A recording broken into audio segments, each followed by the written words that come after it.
Cardi B, welcome to Call Her Daddy. Hi, Daddy. I have to tell you, you have been on my dream guest list since I started the show. So to be here with you, no, it's like, you don't even get it. It's an honor. Thank you for being here tonight. Thank you. Very excited. We need to talk about your outfit. Yeah. How did you pick this tonight? Well, I wanted to do a jersey, but I wanted to do my style and stuff like that. And I was like, well, I was calling my man so I could show him, but he sleep at this time. You know what I'm saying? He sleep right now. He go to sleep right early. So on the back of that jersey, what is the name? Mr. Diggs. Congrats. You look very happy. The jersey is fucking amazing. It's so cute. Okay, wait. So I heard you had a late night last night, almost into the morning. You were at the studio. Yes. What were you doing? No, I wasn't at the studio. I was actually doing a music video with Kaylani. And we finished around 5 a.m. So I got in at 5:30. And we did freaking 5 wig changes. And I'm like, I don't know how am I going to wake up early in the morning. I am so tired. It was 7 different scenes. Are you a night person? I am a night person, but I was up from 6 a.m. to all the way to 5 a.m. So I was just tired. How do you feel about this new album coming out? I feel really good. You do? I feel really good. A little bit of pressure because it's been almost 7 years? It is a little bit of pressure because I feel like people are going to want to be mean just because they feel it's oh, well, we waited 7 years for this. So some of them are just going to talk shit because they just want that. And then it's you know what it is? You guys want these poppy WAP records. And it's I can't always give you that. You know what I'm saying? You can't always go with that little trap sound and stuff. Do you drink? Yeah. Do you go out and party still? Hell yeah. What is an ideal night out for you and your friends? An ideal night out with my friends. So I noticed one thing. I am not the type of person that like to lounge and then club. I like to go straight club and then after. Some people, I didn't know that people pregame so much. They like to go to dinner. They like to smoke hookah. Then they like to go to the club. No, honey, I'm too tired for that shit. I want to go to the club. And then after the club, I want to go to an afties to 6 a.m. I can't do 8 p.m. to 6 a.m. I can't do that. So you're going 1 a.m.? I'm from New York. So I usually party in New York and I party in Miami a lot. So I like to be at the club by 2 a.m., 2:30. Okay, wait. Your name, Cardi B, comes from Bacardi, the alcohol, right? Mm-hmm. What is your go-to drink now? Oh, Hennessy. Always? I love Hennessy, yes. And okay, wait. Tell me, who is the most fun celebrity you've ever partied with? Well, there was this one night that me and Megan, we was in her hotel room. It was my stylist. It was her hairstylist.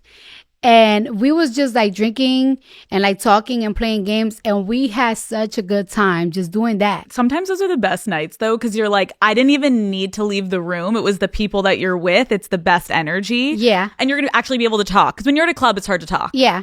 It was a couple of days after the VMAs. We were so, well, I don't think she was drunk, but I was drunk as fuck. Off of Hennessy. No, it was actually tequila. She drinks tequila. Wait, are you a tequila girl though? I'm not a tequila girl.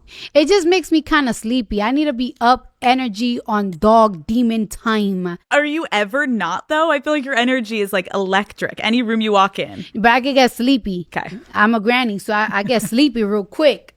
Especially if I don't like the vibe or the DJ is not good. Because it's all about the DJ. Yeah. If the DJ is not good and not playing my records, I'm ready to go to bed. Go to bed. Wait, have you ever fell asleep at a club? Almost. I think me and my boyfriend, we're very infamous with our friends. We're very infamous at leaving. Oh, you're full Irish exiting. If the music is not right, you're out. We look at each other you want to leave? And it's yep. And our friends be y'all always leave us hanging. And they think that it's we ready to fuck. And it's no, we just want to go to bed. I love you. I'm a granny. I want to get the fuck out of here. Yeah, we be we know what? We want to go to bed. Okay, you got your butt pierced earlier this year. Yeah. How the hell did you decide to do this? I don't know. How did you know you could do it? I seen it before. And so you just randomly decided? Yes, and it was so cute. Wait, did it hurt? No, it didn't hurt. But I'm not going to recommend it to people because I had surgery on my butt. You know what I'm saying? Sometimes people say that my butt is too big. But they don't understand they already did a butt surgery to reduce my ass. They did. Yes. So you know like when people do a tummy tuck in your stomach? Uh-huh. I practically did a tummy tuck on my ass, like on top, so I could remove some bioperimeters. So like the top of my ass, like that skin part is like numb, like a tummy tuck. Yeah, so when I pierced my ass, I ain't felt shit. You're like, did you do it yet? It looks cute. It was the easiest piercing ever. It cost me like $13,000 because it was real diamonds. And guess what? It went down the toilet. Cardi. It went down the toilet. Wait, how quick? Like the first week? No, it was like a month. But then I realized that it's like, hold on. And it's like, then I was looking around. I was looking at my pants and my panties and stuff. And I'm like, yep, went down the toilet. 13 fucking K on your asshole. Mm-hmm. Oh my God. Ass crack. Ass crack. It's so cute. I got to show you a picture so you can see it. It's really cute. Okay, yeah, you can show me a picture after. So now is it just it's out? You don't have it anymore, or did you refill it? No, I haven't redone it yet. I just haven't been in the mood, but. And did you know the person piercing you, or did you just walk into a shop one night and be like, "What's up?" Yeah, I just went to Maria Tosh. They pierced me all the time. They were so excited. They said they were gonna refund me too on the piercing. So. Why? Because it fell in the toilet? Yeah. Oh my God, that's so nice of them. I know, right? Okay, we're gonna play another game. Yeah. Wait, but I think we need something. I've never tried it. Should I prepare for something? Well, do it slowly because you think is whipped cream, but it tastes like alcohol. So if you take a lot, it's almost like taking a shot. Stop. It's like taking a shot. Okay, well now I have to fucking do it because now I pulled it out. Okay. Okay, you gotta shake it. Okay. Then shake it down. Guys, we are trying Cardi's whip shots. Yeah. You gotta put it this way. No. Yeah. Okay, that's too much. That's too much. It's alcohol. Swallow. Are you a swallower? Show me you're a swallower. Okay, we're done. Oh, you a quick swallower. Oh. Wait a minute. What are your little fantasies? How about that? Cardi, although this feels professional, I did become known for the Gluck Gluck 9000. A cluck, you know. Episode 3, back in the day, Cardi. I was teaching girls how to suck dick left and right. But you know what? What? That is very important. It is. Thank you. Sucking dick is so important. Yes. Do you know there's like categories of like... Oh. Like some men... Oh. No, you don't understand. I have gone in a rabbit hole. I didn't know how special are eaters to these men. What? Hold on. Rewind. You didn't know. No, I know. But listen, these men have these girls on their phone. Everybody has a eater. And I didn't know that. And then, like, you be like, are you so? And then you ask them, so if this girl suck your dick so good, why don't you marry them? And it's like, and they be like, I don't want to marry them. I don't really like them. I don't even know their birthday. I don't care about their last name. I just know that they're my favorite eater. So when they suck my dick, they're the best at sucking my dick. And that's that. Have you ever been someone's eater? No. Well, I don't know. So true. You wouldn't know, I guess. Well, the thing about it is sometimes people say that like their favorite eater is somebody that they just don't care. They just eat dick. And you know what? Sometimes they don't even fuck them. They just there to suck dick. But they never forget about their favorite eater. Like their eater is always in the back of their mind. Even if you probably fucking them and sucking their dick, it's like, yeah, she's sucking my dick too. Good. But they're thinking about their eater. Can you believe that? That's how important it is to know how to suck dick. Cardi, this is like kind of Ask turning... every man. No. This is turning into an educational podcast right now. Because these men have these things these girls call eaters. And they're very important to their life, but not really. So you technically want to get to a point where you are wifey material with a background in eating. Well, yes. Well, yes, everyone. And that is the TED Talk for today. No, trust me. I know how serious this is. And you will think Well, if he sees her so much, he probably got feelings for her. He probably loves her. Because why you keep going back to the same bitch? Do you know they don't even care if they're missing a leg? All they care about is their head They just want their dick sucked. by that person. And then what? They're just like, get out. They'll be like, well, have a good day. Thank you, Mary. Uber? Yes. It really be like that. Like, how you doing? Hey, how you doing? Could they ever get to girlfriend status? I mean, I feel like the way a man talks to you, or like if a man don't really want to fuck you and it's just like, it's just a head. Like, it's like, Yeah, if he's not like paying for a meal ever or going out in public with you ever yeah. or rarely ever But guess calling what? you. Some girls just really want to eat. Can you believe that? They just want to eat. They just know they were born To eat. to eat. I swear to God, it's a weird science. I don't understand it because I never knew, but it's the truth. This is fascinating. Yeah. Let's hear from all the eaters. Reach out to us and let us know how. Let us know. Let us know. That's Yeah. fascinating. Yeah, I want to do some research on it. Okay, we're going to play a game. Ready? Mm-hmm. We're going to call it WAP or Yeah. flop. Whop or flop. I'm going to give you a scenario. And if it's a turn on, you say WAP. If it's a turn off, you say flop. Okay. Ready? Yeah. He only wants to fuck to your songs. It's kind of like a flop. I don't really want to fuck to my songs. If you had to fuck to one of your songs, what would it be? It's a song is on the album. It's called My Back. Seems appropriate. Yeah. Okay. Yeah. He is obsessed with sucking toes. A whop or flop? Okay. Explain.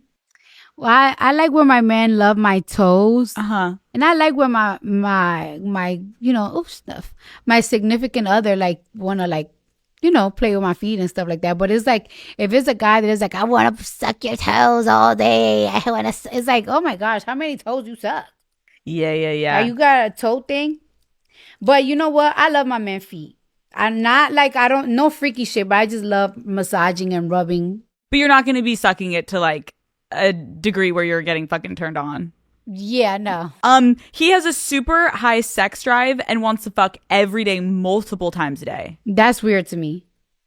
That would be a little weird. Like, it's like, all right, like, damn, are you into, what's that stuff called when you into animals? Animalism, some shit like that? Like, it's like, damn. Wait, what? Yeah, like, it's like, you want to fuck all the, there is like sprouts though. Like, Right. Like you go through your thing moments. yeah, like there is moments that is like you want to fuck 2-3 times a day, but like Not every fucking day. not every fucking day. Like if I have a guy like that, it's like, baby, you need a job. You need a job, and it's like, what happens if I can't today? Yes. What happened if I can't today? Like, it's like, what happened when I'm away? He's calling his eater. It's so scary. It's scary. Yes. Okay, he loves rim jobs. The hell is rim jobs? You know. No, I don't know what's a rim job. He's taking a shit, Yeah. and while he's taking a shit, you're sucking his dick. What? No, I never. Ew. My God, I would throw up. I would literally throw up. Ew. I need someone to write in that's ever given a rim job. Like, Have you done a rim job? no. So why? As a matter of fact, who came up with this question? Wait, a rim? What is the one where you're? Oh, a blumpkin. I'm thinking about a blumpkin. You know what a blumpkin is? That's What a the blumpkin. fuck is a blumpkin?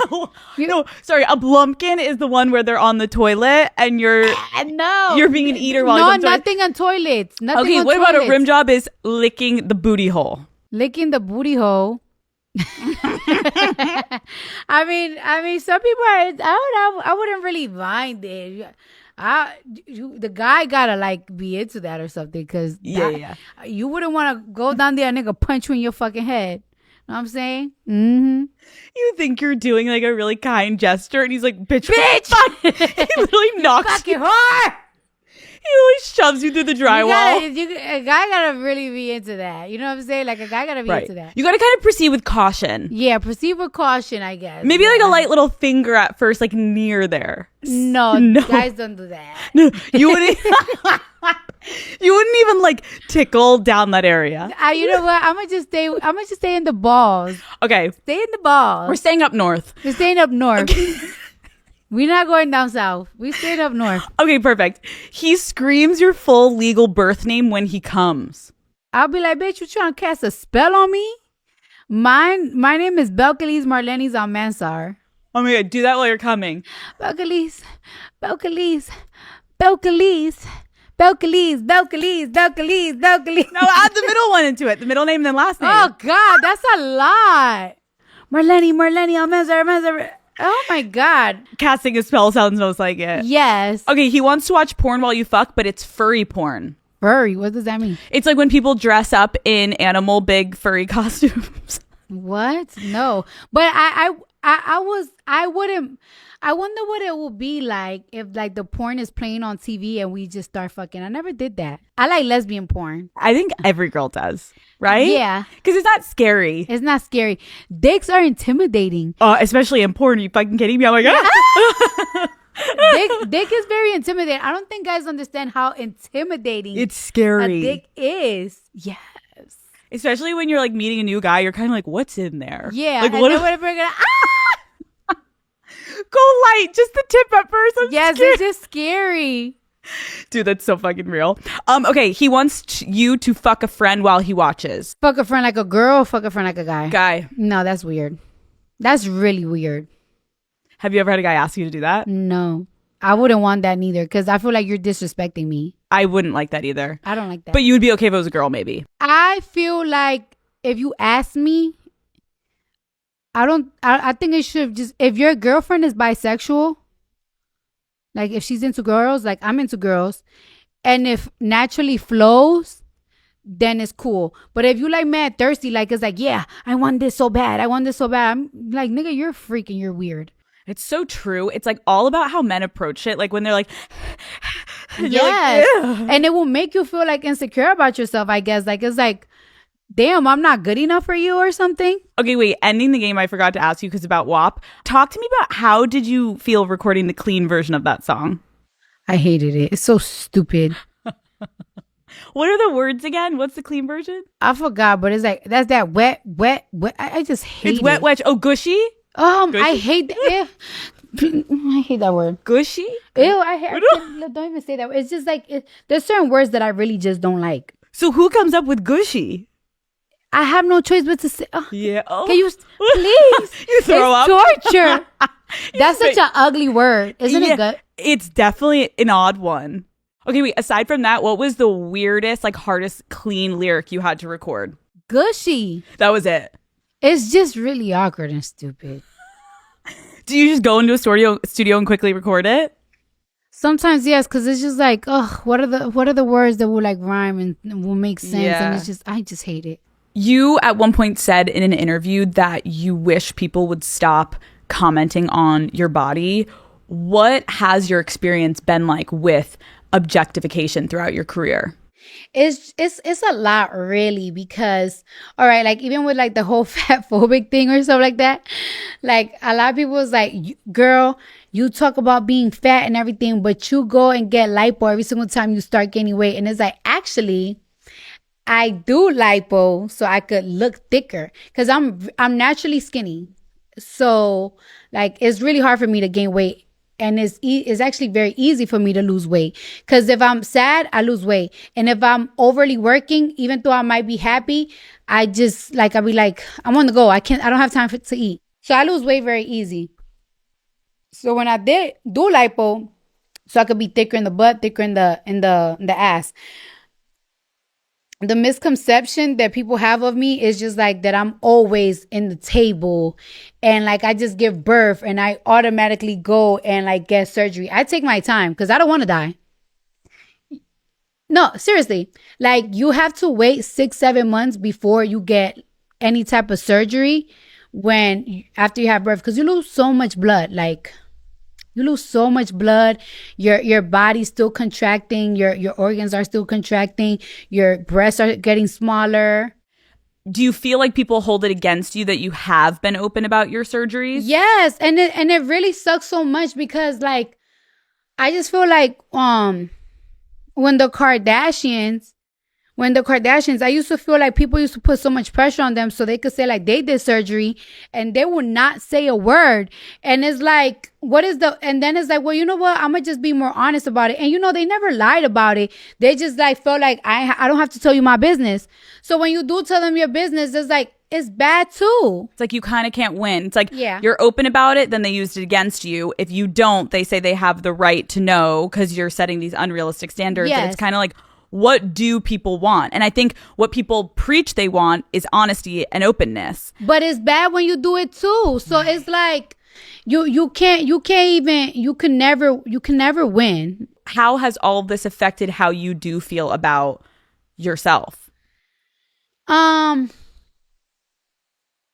Sometimes like a couple of times like I start feeling like it's like, damn, is my body really messed up or something? But it's like I look at myself in the mirror and it's like I really wouldn't change a thing. Maybe I would like my butt to be smaller, but it's like I said, it's really hard for my butt to be smaller. I already did a reduction already.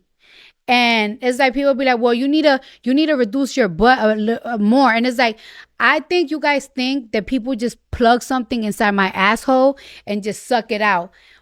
For me to reduce my butt, I have to literally sit on a table, get cut from the bottom, get cut from the top, and be in bed rest for like 3 months. So it's like, I'm not going to put myself in that position again because you don't like my body. I'm comfortable. I learned to live with it. I don't get no complaints from nobody. And it is what it is. Like, it's just like you can't let people turn you crazy. You know what I'm saying? Yeah, it's crazy to like see how much people comment about your body, and then I appreciate you being honest of like, wait, guys, I actually am okay. So just like lay off. I've been open about what I've done. Yeah. You all will shame me for it. Yeah. I'm telling you I don't want to change anything right now. So leave me alone. Yes. And another like misconception that I have about me when it comes to surgery is that people be like, you get surgery because you're insecure about yourself. I'm not insecure about myself. And I'm not insecure about myself. And then if some people be like, oh, she be doing surgery because this guy always be cheating on her and stuff like that. And it's like, no. When a man fall in love with me, they fall in love for me, for my pussy, for my personality, and because I'm a really pretty girl. If a man is going to cheat on you, they're just going to cheat on you because that's just men. A man will cheat on you with the ugliest, brokest, probably finest, or probably the ugliest bitches. It really depends on the night. It really depends who's available and who's around. Okay? So it's not like it's like, oh, he cheated on her because this bitch is bad. The girls that I've been seeing, I'll be like, I'm surprised. I'm not in your caliber if you fucking bitches like this. And I always been I never been insecure. I used to make money of dancing naked. Like I was making money because of my looks, not because of my brain, not because of my mouth, not because of my anything, because of my looks. I was making thousands of dollars because of my looks. Before surgery, before I got my teeth done, before I got my nose done, before I got my ass done. So I never really been insecure. I just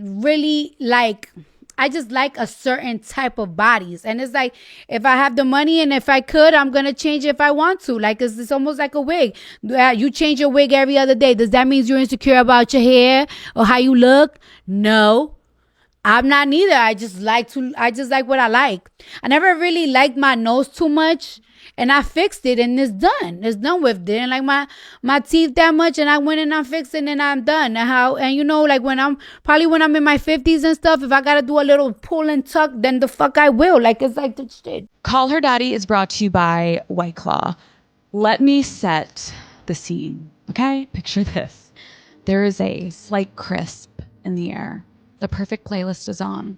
All of your best friends are dancing together under a giant tent, and the game is about to start. That is right. You heard it here. It is officially tailgating season. And you know what really takes a good tailgate to become a great tailgate?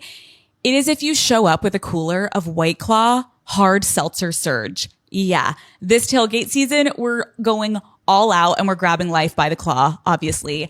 I am talking head to toe, team colors, a grill full of hot dogs, a variety pack of White Claw Hard Seltzer Surge, ready to go. Boom. Heaven. Okay. Each can is 8% alcohol by volume and they come in so many delicious flavors. Daddy gang, I lived on White Claw Surge's last football season.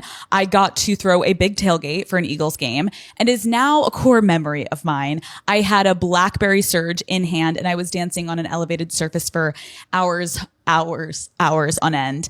A cooler of White Claws is now a must-have for me at all future events. If you want to have a tailgate that's fun, high energy, and maybe a little chaotic, White Claw Surge has you covered. This tailgate season, we're going all out and grabbing life by the claw. Pick up a pack from your favorite local spot and grab life by the claw with your favorite flavor this tailgate season. Please drink responsibly. Hard seltzer with flavors. White Claw Seltzer Works, Chicago, Illinois.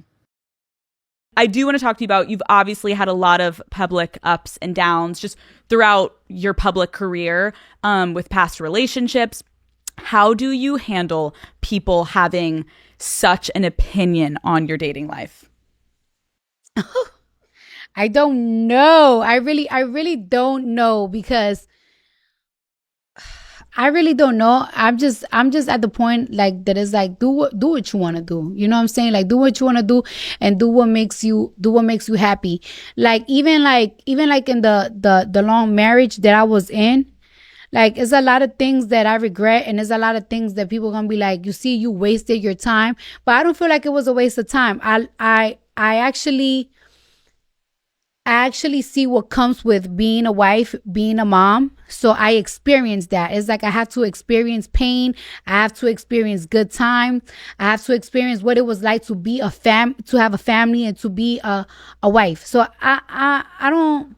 And on top of that, like, cause I don't have a bad reputation. Like if you decide to call me a whore, a slut, or whatever the fuck, it's cause you want to. It's not because you have a fact. Cause I wasn't that. So. I feel like, again, being in a public position, there will be rumors out there. Yeah. And have you ever had something where like there was a rumor about someone cheating on you and then you eventually found out somehow it was real, where you're like, at first you're like, no, that has to be a rumor. And then eventually one day you find out it's true. And like, how do you handle those moments? Has that ever happened? Yeah, that happened. That definitely happened. And it happened too late because it's like, it happened too late. Like, it's like I will find out a little bit more late than the others. Sometimes I feel like, damn, was I the only one that didn't know? But it's like. How do you handle that though, Cardi? Because I think that's like a really relatable feeling of a woman being like, did everyone around me know? But when you're in a relationship, sometimes you can get blinded by like, you love someone. Like, how did you deal whenever in your life you experienced something like that? Those feelings of like. I whoop their ass. Okay. I whoop their ass. And it's like, it's really your choice if you want to stay or go, to be honest with you. Like, it's like, I'm not going to put the blame on nobody for staying or leaving. Like, have you ever felt shame in the past of ever like staying with something that people maybe around you were like, you shouldn't be in something like that? And like, how do you deal with that if people are judging you for staying in something? Sometimes it's like a mixed feelings because again, I really just don't regret anything. You know what I'm saying? Like it is what it is. Like if your heart is not ready, it's not ready. It's not ready. Do you have any advice for women of like how to know when to leave or how to get the strength? I don't even know if it was like a strength or something. I just feel like it was like my body was like really rejecting it.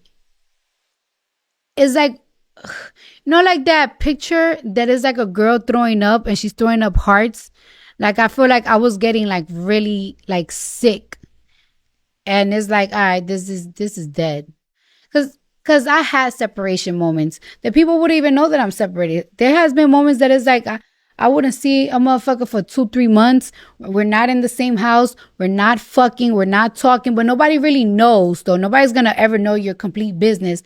But you could do that. But if you're not ready to leave, you're just not ready to leave. Especially when you don't talk to other guys or you don't really be outside like that, or you're not out there like that. And for some reason, this is so weird. Men actually respect marriages. What do you mean by that?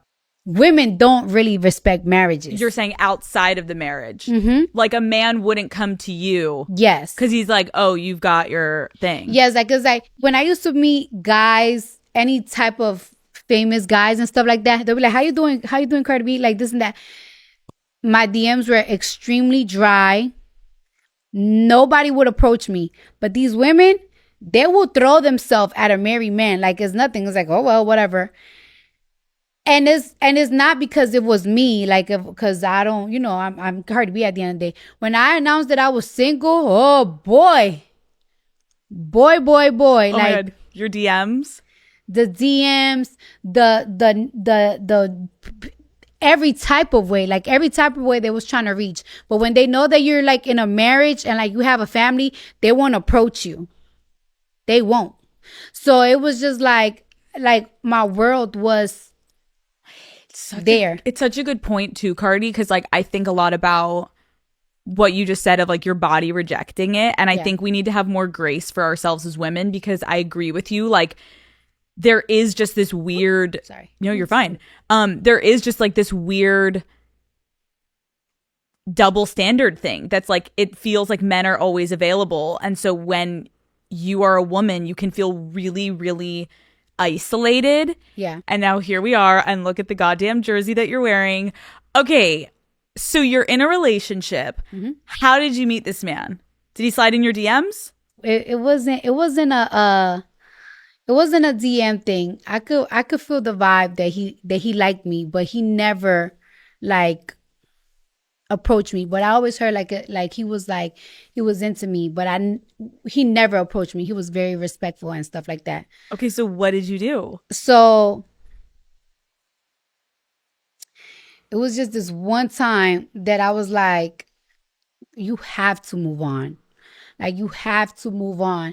And it's like, no matter how much times you go to the club and think that this is going to distract you, you know what you have to do to move on. In order to move on, you have to be, like getting attention from somebody. If you're so used to getting attention from one person, you have to like get attention from somebody, because at the end of the day, you could party, you could club, you could work, you could job, you could get your hair done. At the end of the day, you kind of want somebody to talk to. You need somebody to talk to. So I asked somebody, like, it's like, hey, it feels illegal. and we just talked. We got to know each other. We was getting to know each other for like a little bit. Okay. Not too much. We wasn't doing too much though. Okay. Too much. You were keeping it like, just like slow. Slow. And how did you feel in the beginning? Were you nervous to talk to like a new person? Yes. You could tell I was very nervous. And what was it about him that made you slowly keep coming back? Because sometimes that we would talk, and then sometimes we go like weeks or like a month without talking. And for some reason, like it's almost like he always hit me up like at the right time. He almost hit me up like at the times that I feel uneasy. I'd be like, I don't know if I should deal with this person, because I know this person, he's a little hot, but I'm gonna talk. And then we had really good conversations, and it got to the point that it was like, damn, we talked for hours and 6 hours and 7 hours, and it's like, there was days that it's like, oh, even when we wasn't talking, I was like, I need to talk to this person, because I'm talking to this person every day. So that is the fucking best though, when you get to that point where you're like giddy and like love having them in your life in every capacity. You're like, okay, now I know I really fuck with you and I really, really like you. Yes. Okay, wait, are you entering your WAG era? Are you going to be at the fucking games? Yeah. Yeah, I'm excited for that.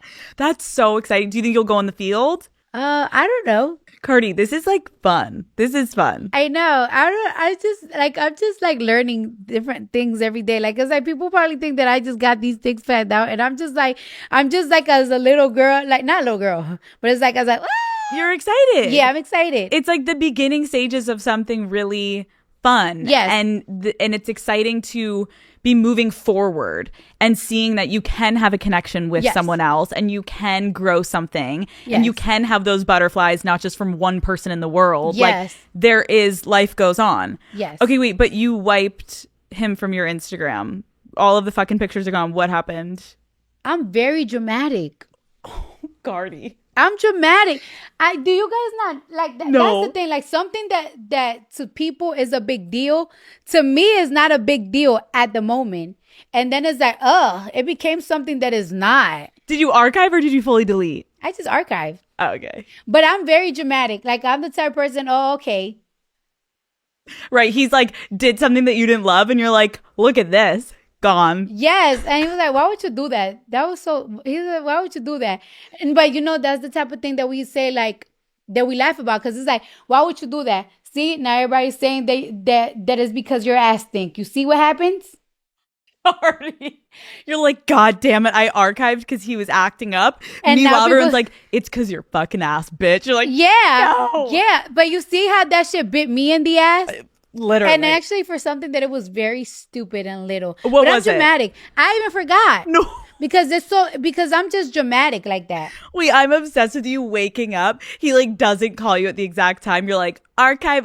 I can also see you. You're like sitting there like smiling as you're fucking. I did. I was like, and then it's like, okay, we'll see when he notice. He'll notice soon.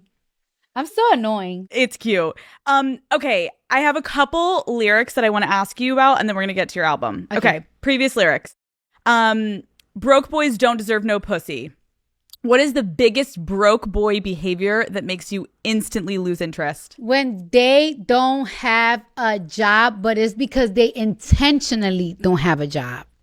Okay. I went through your phone last night, saw some things I didn't like. What is the worst thing you've ever found on a man's phone? At this point, I don't really go through, like, I don't even really find things on a man's phone. I find it on fucking social media. Fuck. God damn it. That's the fucking worst. If you catch a guy in the act of like being shady and cheating and you confront him, what's the craziest reaction a man has ever given you? Like for me, he's cried. And I'm like, wait, how are you crying? If you cry right away, it's like, bitch, stop fucking playing with me. Bow. You're like, why are you? Oh my God, Stop playing. Go ahead. I'm going to give you something to cry about for real. Have you ever had a guy cry? Oh, absolutely. Isn't it kind of crazy? How do they do that? I'm terrible at I know, immediately like, yeah. I'm sorry, and the lip quiver, and you're like, I can't even do that. Even when I act, like even when I do a little acting scene, I can't even you can't like, get fake the quiver. Cry. Okay, I don't need the D, I need the money. What's the longest you've gone without sex? Ooh, I could go like 2 months, or I could go a month or so. Like it could go. That's good. Okay, let's talk about your new album. Yeah. Am I the Drama? Yeah. What is the story behind the title? I just always feel like I'm into something, and then it's like, and even ever since I was a little girl, I'm always in like trouble, or my name is always in mixed up to certain things, and it's like, why me? Like, it's like I really just be out the way, but it doesn't matter if I'm out the way. It happens. Like, for example, like this court case that's going on, right? And it's like people, like, I have seen people say, like, it's like Cardi's always in court. And I'd be like, it's really not because of me. It's just like the drama follows me. Like you said earlier, you're like, I'm just going to say what the fuck it is. Yeah. And even if you don't like it, but I'm going to fucking say it. Yeah. Okay. I know we mentioned this earlier, but I want to talk a little bit more about like almost 7 years. Yeah. Since your first album. Mm-hmm. How long did this take you to write? How long have you been working on it? What kind of stress level are we at right now? The stress level right now is very intense. Like I've been working every single day. I haven't gotten, do you want to know how long I haven't gotten dick? I haven't got dick down in like 2-3 weeks already. Like, it's like, that's how long, because I just been working every single day. I've been working on this album. I probably have songs there. They are like 6 years old, probably 6 or probably 5 years old. I've been working on this album for a minute, but like during that 7 years, I have been putting out records and stuff like that. Like, it's not like it's like I haven't. Just not like a full album. Just not a full album. And the stress, It's literally driving me. I'm like, I swear to God, if I didn't laser, I'd probably have gray pussy hairs. I swear. Okay, we went through some of your lyrics. What is your favorite line from the new album? Or give me a couple. Oh,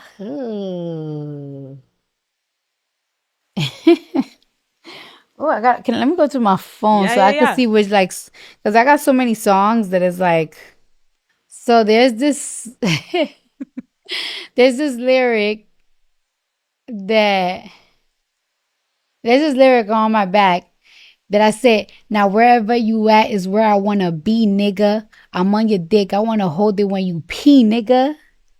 Like, I am on your dick so much. I love you so much that if you want me to hold your dick while you peeing, I'll hold it Where were you when you came up with this incredibly genius lyric? in the studio. But when I said it, my engineer was like, you're fucking ridiculous.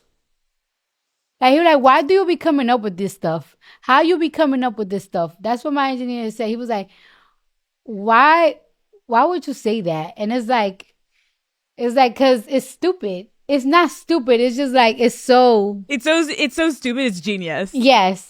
Because it's like so fucking real. Yes. And there are a lot of fucking bitches that would literally. Yeah. Like, you know how, like, some bitches be like, I want to live under his skin. Yes. It's like, I want to hold your penis every single day like it's a platter.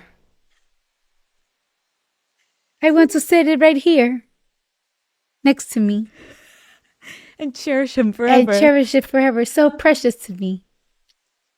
Oh, penis. Oh, penis. Okay, wait. How do you think you have evolved as a person since your first album to now? Ooh, so many, honey. I mean, I have evolved in my career as a person. I have calmed down way much. I think way much. Like, I'm always thinking about, like, as much as people think that I just like, wah, whatever, like, I'm spontaneous. I actually think a little bit more before I like go out my way to do something. Sometimes I'm more chill now. Like, I have more fears now. Like, I'm a mom, so I got more fears. Like, it's like, you're not living for you no more. You living for these kids. Everything you do, like, it's like, if you fuck up, like, it's like, if I lose everything, I'm not just losing, like, oh, I'm losing my house, I'm losing my this. I'm losing their future. So I am responsible for their future. So I have to act a certain way. And last question. What do you ultimately hope fans take away from this new album? I just hope that they see and feel my feelings, that they see my fun side, my pain, my anger. I hope that they see all of that. And I hope they see that I put a lot of work into this album. This ain't no play. Were you about to say I put my ass into this? I put my ass, my pussy, my wop, my underarm, my nose, my neck, my BBL, put my toes in it. Come on, guys. Let's go fucking stream it. Dude, Cardi B, thank you so much for coming on Call Her Daddy. This was so fun. You are such a pleasure, and it lived up to everything I could have dreamed of. Oh, well, thank you.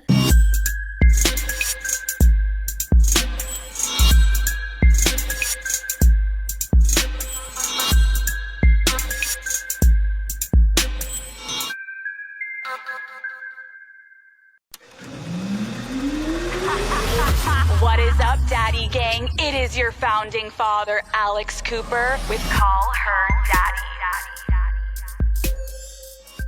Daddy Gang, welcome back to another episode of Call Her Daddy. Today, I am joined by none other than the producer of Call Her Daddy, my best friend, Lauren McMullen. Wow. For anyone that didn't watch my documentary on Hulu, Call Her Alex, one of the reveals in the documentary is that Lauren has been the producer of Call Her Daddy and has been working with me for over 4 years. And a lot of you, actually most all of you, were shocked.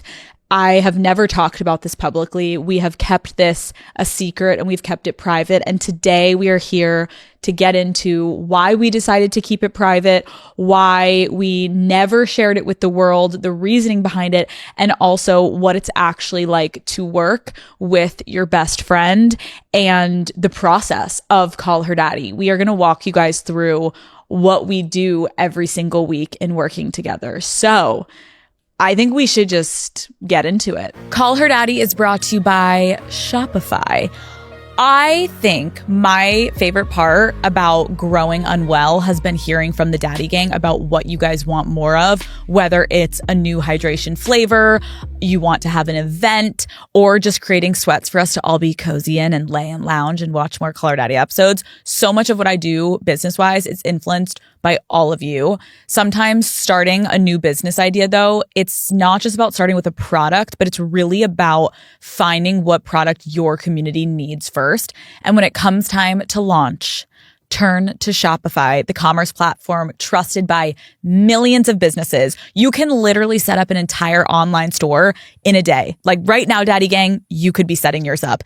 Everything is conveniently managed in one platform, and you can tag and sell all of your products globally and across all major social media sites right from your phone. There's also Shopify Magic and AI tools like an AI assistant that helps with reports, editing images, and content ideas. Trust me, the content that you launch alongside your product could be a huge game changer for sales. I also love using Shopify to track sales and data and see what products our community wants more of. And not only can I sell online, but Shopify helps with sales at in-person Unwell events and pop-ups too, making it way easier to see what products you're all loving. So, Daddy Gang, it is time to build your brand. Head to shopify.com/daddy to see how easy it is to start your business today. That's shopify.com/daddy.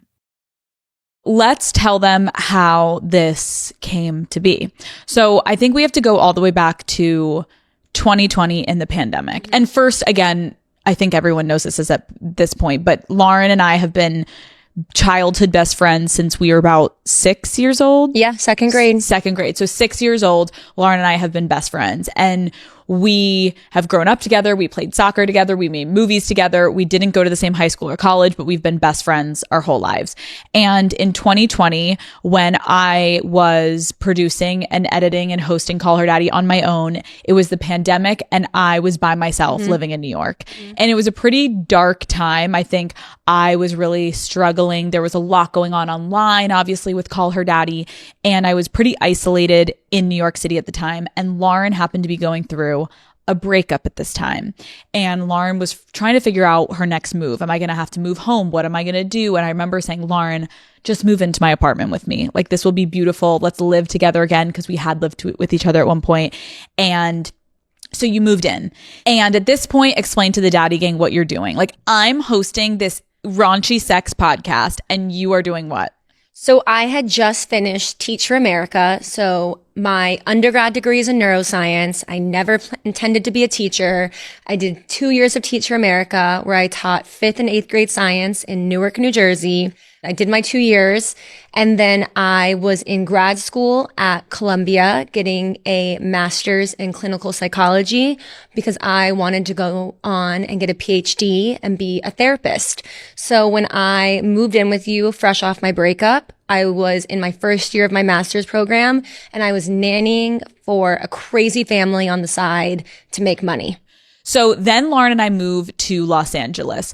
We decided we were done with New York for a little bit. We wanted to try something different. Lauren wanted to get away. I wanted to get away. I knew it would be better for Call Her Daddy. I would get so many more guests in Los Angeles. So we got on a plane and we headed to LA and we moved into this home together. And then the school I was teaching at had reached out and was like, our neuroscience teacher quit. We can't find anyone who can teach neuroscience. We'll let you teach entirely remote. Can you teach neuroscience to these high schoolers? And I'm living in California teaching children in New Jersey. So my first class was every day at 5 a.m. and then I'd be done work at 1 p.m. So you'd be waking up to like go record Call Her Daddy at 1 p.m. and I'd be finishing work for the day. We knew no one in LA. I didn't have a car. It was COVID. It was locked down. There was nothing to do. So I'd be like done work. Like, hey, Alex, like, what are you doing for Call Her Daddy? Like, yes, I'll help. I'll watch you. Like, I think this is when we really started to feel like, oh my God, I missed this part of our friendship. Lauren and I, as you guys will watch in the documentary, as you watched, we fell in love with two things at a very young age: soccer and making movies and music videos. And that was our genuine passion. And so you getting to come back into that world, I think was so exciting for both of us because it also kind of rebirthed a part of our relationship that we had lost in a way. And so we both just leaned in and we started having so much fun. And so when I signed my deal with Spotify, that was 6 months into us living in the house, I would say. And that obviously changed my life forever. And it changed, I felt like everyone's lives around me just because it definitely put me publicly in a different stratosphere. Like I felt like there was more attention on me. There was a bigger conversation around money. Again, I think people don't really know this, but like I didn't have a team. Like I was still editing my own episodes. It was fully just you at that point. Yes. Like there was no writers in these interviews. Like I was writing all of my interviews. I was editing all of these things. I was like, I'm now making enough money where it's dumb. How am I not paying people to help me? And that I think was the beginning of the start of it all. Do you remember like the first real conversation post Spotify?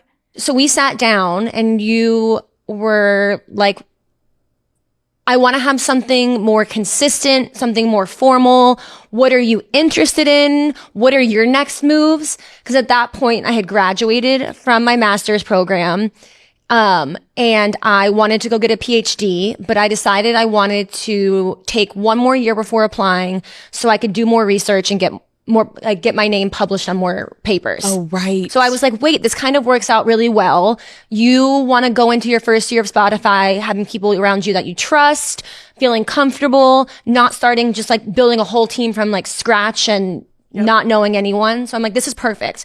I'll take my gap year with Call Her Daddy. Why did I forget? That's how it started. Yes, you were like, for sure in your head, you were going to go to grad school. And there was going to be 1 year that you were going to work with me. I was going to get a freelance rate. Yep. And bill you for like my hours weekly at a freelance rate. And then on the side, I'd also be doing my psychology research and trying to get published in more academic research. To give everyone more context, this moment of me being like, okay, I'm going to hire you for a year, it really was us being like, let's just do this for one more year together. It'll be so fun. And it was kind of the perfect setup for both. It made you feel more comfortable going into your first year of Spotify. And it gave me consistent paid work while I tried to just write and apply to grad school. But in no way did we think this was long term. But now that I was going to be like billing you hourly and like tracking my hours and like having deliverables to meet and like actual deadlines to hit, it did start to become more real at that point. Yes. Where at this point now you are my boss and there is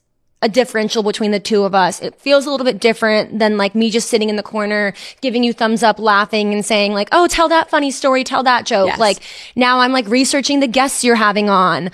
I'm pitching topics I think you should talk about. Yes. Like I'm spending real time doing like actual real work and it's feeling more real. And at that point, we kind of had to have a conversation of like, okay, if we're going to do this 1 year and do it right and not leave feeling resentful that you felt I took advantage of the situation and was just using you for money, or that I felt I didn't have clear expectations and I'm not really set up for success. Like we have to treat this more real. Yes. And that's when we had the really hard conversation of, I think I need to leave LA.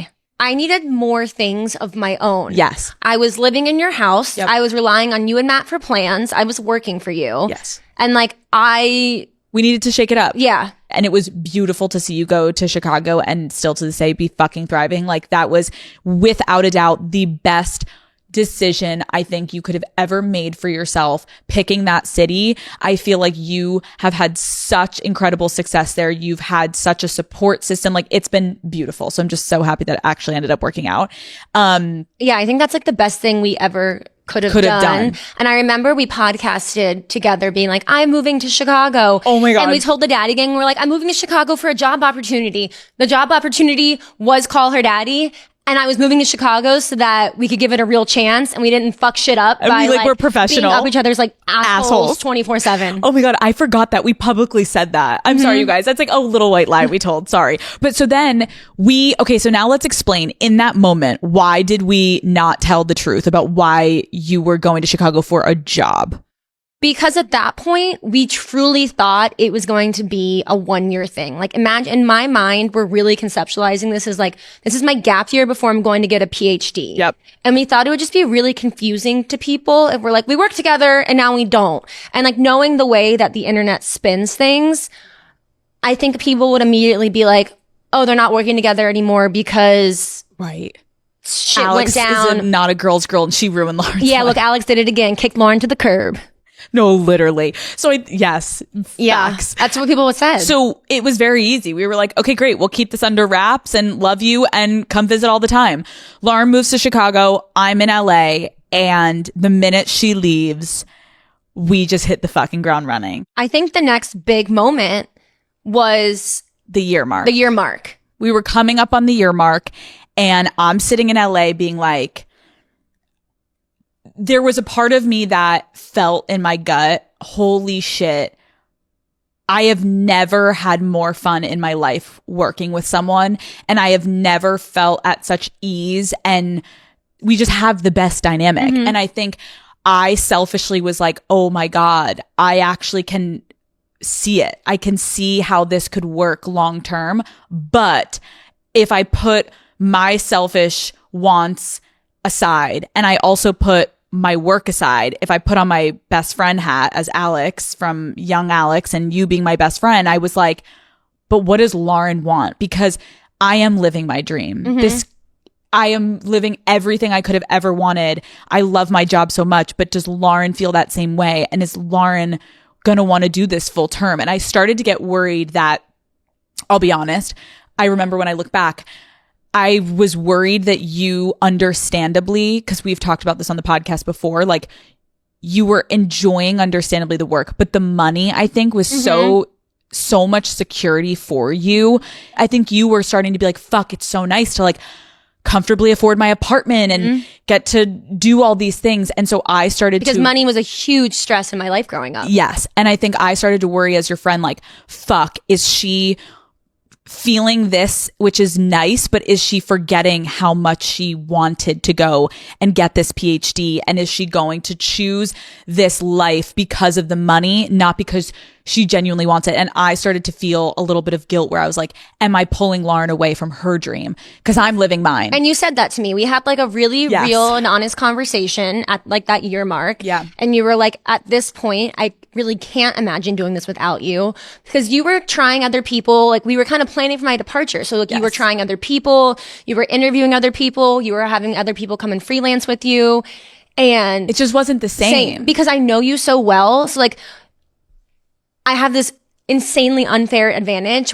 And like, I can look at something immediately and be like, Alex would never say that. Alex doesn't agree with that. Oh my gosh, Alex would hate that. Would hate that. Yeah, you just can't teach that because No. it's just, you've been my I know sister you. my whole life. Like, so it's like, so finally we had a really honest conversation where I voiced all this to Lauren. And I remember just going back and forth being like, as selfish as I want to be, that I want you to know I value you more than you know. And I would love you to do this literally until the end of time with me.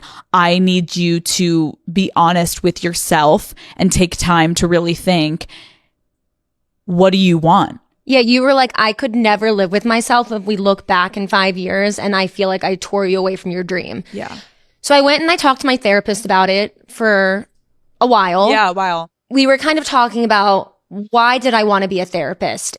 I wanted to be a therapist because, which you'll see in the documentary, my dad passed away from suicide when I was in college. He suffered from bipolar disorder for my whole life. And so that's what drew me to that. But more than that, I just wanted to have deep, impactful conversations, and I wanted to help people. And I was talking to my therapist and I was like, well, if I stay on this show, I will have deep, impactful conversations. And I think I'm going to impact and help more people than I would if I was just a therapist. Like, Alex is reaching millions of people a week. Yeah. That was like, I will never forget. I almost wanted to start crying where Lauren came to me and was like, it just clicked for me. Yeah. Like, there's so much we can do with this show and there's so much work to be done. And especially you had said like the direction I already feel you pulling it in. The show was changing. Yeah. And it just felt like, holy shit, let's do this. Yeah. Like it was kind of all like the stars were kind of like aligning in like a weird, beautiful way. And in that moment, we weren't like, let's do this for the next 10 years. It really, again, was kind of like, let's see how this goes. Yeah. Because again, you were so young. We were like, Lauren, if in 2 years you decide you don't want to do this anymore, you can still go get your PhD. Yeah. Like, so I think I was like 27 at this point. Yes. So there was time. And again, just for context, Unwell, the company hadn't been started. It was still just me at Spotify. And so we started. Yeah. And I remember offering you, where were we when I offered you your salary? I remember exactly where I was. I was sitting at my kitchen table and I almost fell out of the chair. I literally remember being like, okay, so I'm going to give her like a full-time salary. You're my only employee, basically. So I was like, and I went in and I like pitched you and you were like, Yeah, I'll take it. yeah, for sure, Alex. And we just started. Mm-hmm. And let's talk about how you first started. Because I think now being able to say, like, you are the head lead producer of this show. I did not start there. She did not. So when Lauren came in, you really took on the research role. Mm-hmm. So a lot of what Lauren was coming in and helping me do was there's so much information, obviously, about the guests that I will be interviewing. And Lauren was a beast with research because that literally was like my master's degree for clinical psych.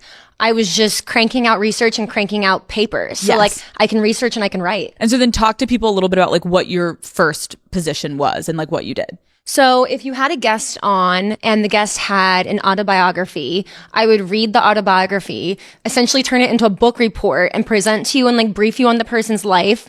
And then I started getting like more systematized and like I made you like a research system where like I made like a memo where it like breaks out like fast facts about them, put their life into a timeline, put in angles I think you'd be interested in, put in things I think you should avoid talking to them about. And I would kind of like talk to you about the person and like I would just brief you on the person and kind of pitch to you like what I think would be interesting for you to talk to them about. Yes. And that was kind of the start of it. Slowly, it has completely changed in a beautiful way. As my Spotify career continued, we then started Unwell. And once Matt and I started Unwell and our company started to grow, Lauren and I recognized that there were so many more tentacles of the business that I was being involved in. And so I was like, I need you to take on a bigger role for Call Her Daddy. And so what that looked like was Lauren started now to, in researching, she would write the full first draft of the interviews instead of me now. And so she was doing the research and she was writing these episodes. And then she was also helping me with all of the social media organization. So I would have a vision of how I wanted to roll. I'm very specific about how I want to roll out who the guest is, what I want the teasers to be, what I want the promo to be. And so Lauren would start working with our editors on crafting the promo, writing a script. This is what the promo should say. This is at the time that this needs to get uploaded. Like At that point, I started like kind of touching everything. yes. And finally, I think once we realized we needed more people on our team is really when you took the next jump of your career, which was we found truly one of the most talented writers I think we've both ever worked with. We to stole this her day. from CNN, from the news world. Shout out Chase. We love you. And she came on and changed your life because Like I was talking about this like with Chase recently because she was like, I cannot fathom because now we have more researchers too, which Yes. is really helpful because with my background, I make us take the research so seriously. yes. And they were like, how the hell Were you doing this alone? We don't know, but we got I would start work at 6 a.m. And probably work until 9 p.m. and we wouldn't stop. Like we were obsessed. Yeah. But again, we loved it so much that it I didn't never would wake up and be like, fuck my life. Like I have so much work. Fuck Alex. I was like, this is so exciting. We have 3 interviews this week. I have 3 books to read this week. We gotta get it and done. 3 interviews to write this week. And so finally, once Unwell was up and running, I think it was very clear now that we needed to yet again reconfigure and systematize guys, because we now do have an editor on Call Her Daddy. And although there are some weeks that I'm like, I will be personally editing this, like for example, the Kamala Harris interview, I was like, no one can touch this. I have to edit this on my own. Those are moments I'm still doing final edits or whatever, but we now have someone who's helping with edit. Shout out Alex T. Love you. Love you. What I will say is I think there's a lot of people on the internet, which makes me laugh. Understandably, I get why people would think that, though, again, is because when I signed with Spotify, when I signed with SiriusXM, I think there's this idea that there's these corporate bigwigs who are like handing me the cards and saying, say all of this. And I'm just like this host. And meanwhile, it's like, when you're, for literally my entire Spotify time, when you're reading these questions, it's us. Like, it's us putting this shit together. And now, as we ventured on, it's literally me, Lauren, and 1 to 2 other young women in their 20s, and we're all doing basically a round table. We're talking about what we want the interview to be, and then we've got someone's going to do the research, someone's starting the prelim on like what the interview flow will be. We're doing multiple drafts. We're having Zoom meetings every week. We're going through, oh, I don't like this, let's change this, let's move this up here, this topic should hit harder, let's move this to the front, like. And then I go and I do the job. Yeah. And so it's so collaborative. It's so rewarding. And the interview process has become such a well-oiled machine, but it's taken a lot of work to get there. So why don't you talk a little bit about what you do every week? With having Unwell now and you doing so many things beyond Call Her Daddy, I handle anything logistic related to Call Her Daddy. So anyone on the Call Her Daddy team reports to me, and I manage the entire team. And I'm essentially the person who makes sure, from booking to the editor, to the social media team, to the research team, to the interview being written, to communicating with PR reps, to making sure that episode makes it on uploaded on time. Yes. That I'm handling like everything, making sure everything is happening and everyone is doing what they're supposed to be doing, so that now you are purely thinking about nothing besides the creative. And it's so nice the way that you are able to keep the ship running. And sometimes you'll have 3 interviews in a week. Yes. And it's insane. Chaos, but it's amazing. And we love it. Yeah. I was going to say, like, I've never felt so fulfilled. Never felt so stimulated. I've never felt like I've done something that's had this much of an impact before. Like, we're saying how like we work insane hours, but like I never wake up dreading my job. I sometimes like wonder like, ooh, like how did I like clock like a 14-hour day yesterday and like not think twice, and like I don't feel burnt out. It's because like I legitimately like love this job so much and I care so much about this job. And I think like one of the coolest things is how much autonomy I feel like I have. I feel like that's like a big factor of like loving my job. Like, I can have a therapy session where I'm like, I just had the best talk of my entire life. And I can be like, Alex, like, I think we need to talk about this. And you're like, okay, go write an episode. Or I'll read something and I'll be like, this is important. Like, go write an episode. It's such a rewarding process that I think, looking back on the days that I obviously took such pride in doing it all on my own, I think I now take so much more pride on not doing it all on my own, because I think getting to share the joy of what this show does every week with other people who get to be a part of the behind the scenes, it is indescribable, the feeling. Like, I know it sounds sappy, Daddy Gang, but like, getting to give you guys interesting, fun, engaging content every week. And it all is coming from the hearts of us and a few more other young women in their 20s. Like, it's so fucking cool that we are creating these conversations. And it's coming from this like just genuine place of like, we're literally saying some of these ideas are because we were at a dinner and then it turns into an episode that's getting millions of views. I'm like, this is an advertisement from BetterHelp. I don't know about you guys, but I definitely have been overworking myself this year. And I decided that this summer, I really, really need to try and relax a bit and focus on just enjoying everything I'm working so hard for. So taking some time to prioritize my wellness is truly the only way that I'm able to go back to work and actually give it my all. Workplace stress is now one of the top causes of declining mental health, with 61% of the global workforce experiencing higher than normal stress levels. Work is stressful, but we can all start small with a focus on wellness to help make it more manageable, Daddy Gang. Therapy can help you navigate whatever challenges the workday or any day might bring. So, with over 30,000 therapists worldwide, BetterHelp is the world's largest online therapy platform. They have served over 5 million people globally, and the results truly speak for themselves. The app is rated a 4.9 out of 5 on the App Store based on 1.7 million client reviews. It's also super convenient. You can join a session with a click of a button or switch therapists anytime you need. As the largest online therapy provider in the world, BetterHelp can provide access to mental health professionals with a diverse variety of expertise. Our listeners get 10% off their first month at betterhelp.com/daddy. That's betterhelp.com/daddy.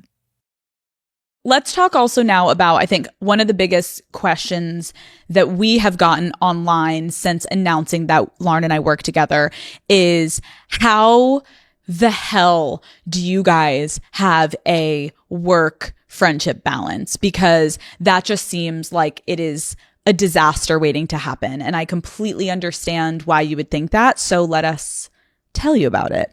I think that, like we kind of described in the beginning days when it was just us, we've always been very communicative. Mm-hmm. And I think, although this may sound weird, once we kind of got our rhythm of how we wanted to work together, like literally of just like, are you getting paid? Are you quitting your job? Okay, now you are getting paid. Now you have a salary. What is my job role? What are my like day-to-day responsibilities? Yes. Once that happened, when we're just working, it is the easiest thing in the world. And I will say it is easier than when we were kids. Like when Lauren and I were children, we had such a passion for filming and writing scripts and creating these worlds together.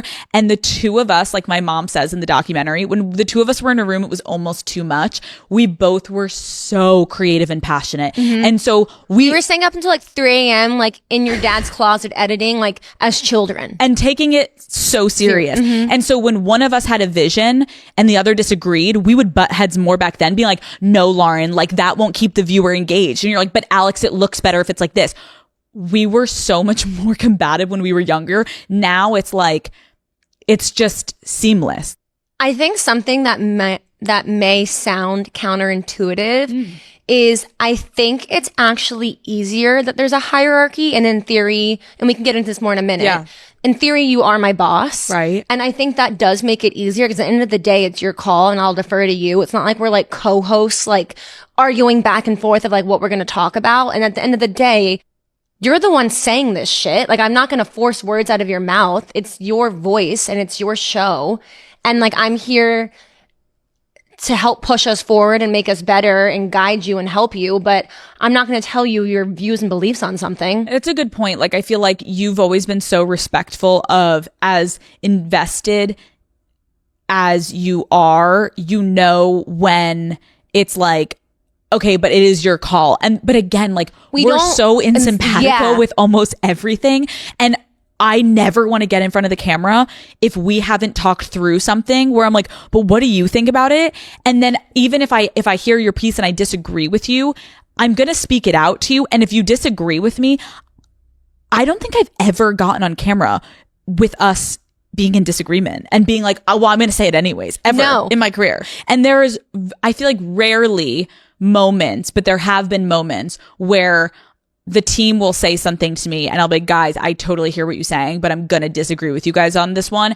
And I'm going to just go for it. Yeah. And that is the beauty of, it's my show. I can do that. But I do think it's very rare that I go against the grain of the team. And it's just when I'm having a feeling, most of it is when it's like comes to marketing and social media. I feel like I have this pulse on it that sometimes I just have this feeling and I've got to go with my fucking gut. Yeah. I think another thing is like how we maintain a friendship and a working relationship is during like the work week, we are very professional. Yeah. Like if we get on a Zoom, like we're not shooting the shit on a Zoom.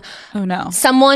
If someone like not in our company got on the Zoom, they would have no idea that we're best friends. Like we are very no one would know. Yeah. We really save our like catch ups because our current situation is I come to LA for a full week every month.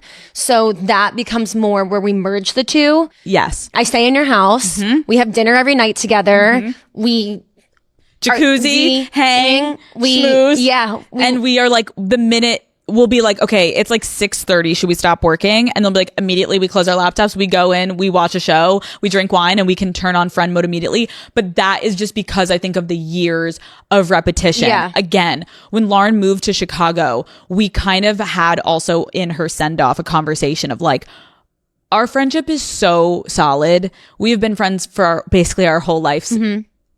Neither of us are worried about our friendship. Let's really pour into this career. Figuring out what is our working dynamic and what is our working relationship. And to do that, it's really confusing if we're working together during the daytime and you're trying to have the strength, or not even strength, but you're trying to feel comfortable enough to tell me, I don't like that, or that's not good enough. And then a few hours later, we're shooting the shit about like, do you like this outfit? Like that was confusing in the beginning, where we needed to just figure out how do we get comfortable of having working conversations. Yes. And having them side by side with friend conversations was difficult. But now we're like fucking experts. I know, we're so fucking good at it now. Like we can, if it's 5 minutes before and I'm like, wait, are you on a Zoom? And Lauren will be like, no, I just got off my last Zoom. I'm like, wait, get on the Zoom link before everyone gets on because I want to hear about the date last night. And we'll like quickly talk for 5 minutes, and then everyone else on the team gets on and we're like, hello everyone, and we pretend we didn't talk for 5 minutes, and it's like we can shut it on, shut it off. I think it's also been really important to us because I recognize that as the owner of the company and as the host of the show, like I can make all these calls, and I think I have such a respect for you and awareness for you that I don't want our dynamic to ever impact the way other people on the team or at the company feel about you. And I think obviously it was easy when it was just the two of us, but now I never wanted you to feel like, oh fuck, I can feel that other employees are like, oh, Lauren just gets special treatment, or Lauren gets to do this because she's Alex's best friend. I think if you asked anyone at our company, they would say, one, without a doubt, Lauren McMullen is the hardest working person at this company. She will do anything and everything to get the job done. You are so brilliant. Everyone respects you. And so I think if there is a moment, yes, of course, where they're like, where does Lauren stay when she comes to LA? Well, of course you're staying in my house, but it doesn't rub anyone the wrong way because I don't think, one, when we're in the office, we don't speak like we're friends. No. You are the producer of Call Her Daddy. Like people will hear me on Zooms being like, Lauren, that doesn't look good enough. Can you please like circle back with the team? I need like 3. Go fix this and like make it better and come back. Yeah. I think I can say the reason you and I have had such a successful outcome in working together is because this isn't a friendship. It's, you are my sister. Yeah. Like truly, like again, in the documentary, you see like the ties that our families have, the relationship basically from fucking diapers together. Like this isn't something that if we get in a fight, then you're just out of my life or I'm out of your life. Like we are together forever. And I think it has allowed us to lean into the professional aspect in a way that we have such unwavering respect for each other that nothing could come between that, because when it has, and when we've had issues, it is immediate. We're on the phone or we're in person. We're like, let's work through this. And it has been pretty seamless. Yeah. And I can imagine a lot of people on the internet being like, how, I mean, of course I have like the looming cloud of the one really public fallout with a woman. And I feel like that has obviously tainted a lot of people's opinion of me As a friend? Yeah, as a friend, even though that's the only friendship people publicly saw Of yours? of mine, that they thought they knew the whole story, understandably, because we did a incredible job of what our job was, and it was marketing this friendship. But I think it's just hard because I can understand people would try to compare the two almost in like, Alex, how did you not learn your lesson of working with friends? And I'm like, it's just so different. I think that's difficult for me to sit back and watch and read. And I'm assuming there'll probably be those type of comments when this comes out, like, oh, how'd you not learn your lesson? It's going to happen again. And like we were saying, like, I've known you for 25 years. I think people forget that you knew her for a year and a half in total. It's just a very different situation. And I'm really proud of our friendship. And I think every friendship in my life, I almost always look at us as like the model friendship, because I think the way that we communicate, the way that we respect each other, the way that we are honest with each other and loyal to each other has allowed us to put ourselves into what maybe some people would understandably think would be a difficult situation, to put a friendship under that kind of pressure. And the fact that we've thrived and has been, I think, a testament to how hard we work at being with each other through it all. I agree. In our hectic, fast-paced lives, we could use some slowing down. Haagen-Dazs is made to be savored and enjoyed slowly. Introducing new Haagen-Dazs Belgian waffle cones, a completely new experience that's worth slowing down for. Daddy Gang, you've never had cones like this before, okay? They'll take crunch to a whole new level.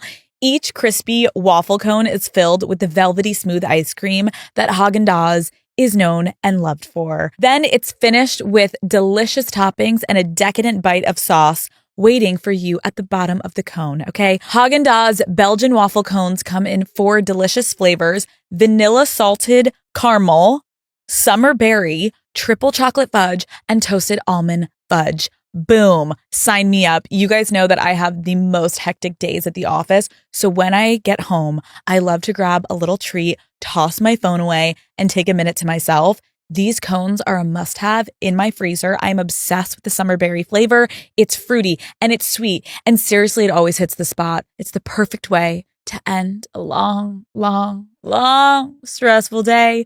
Ice cream just always hits the spot for me. And these Haagen-Dazs cones are truly the perfect treat. Savor your moment of slow with new Haagen-Dazs Belgian waffle cones, available at retailers nationwide. We asked the internet if you guys have any questions for Lauren and I about working together. And so we are going to answer them today.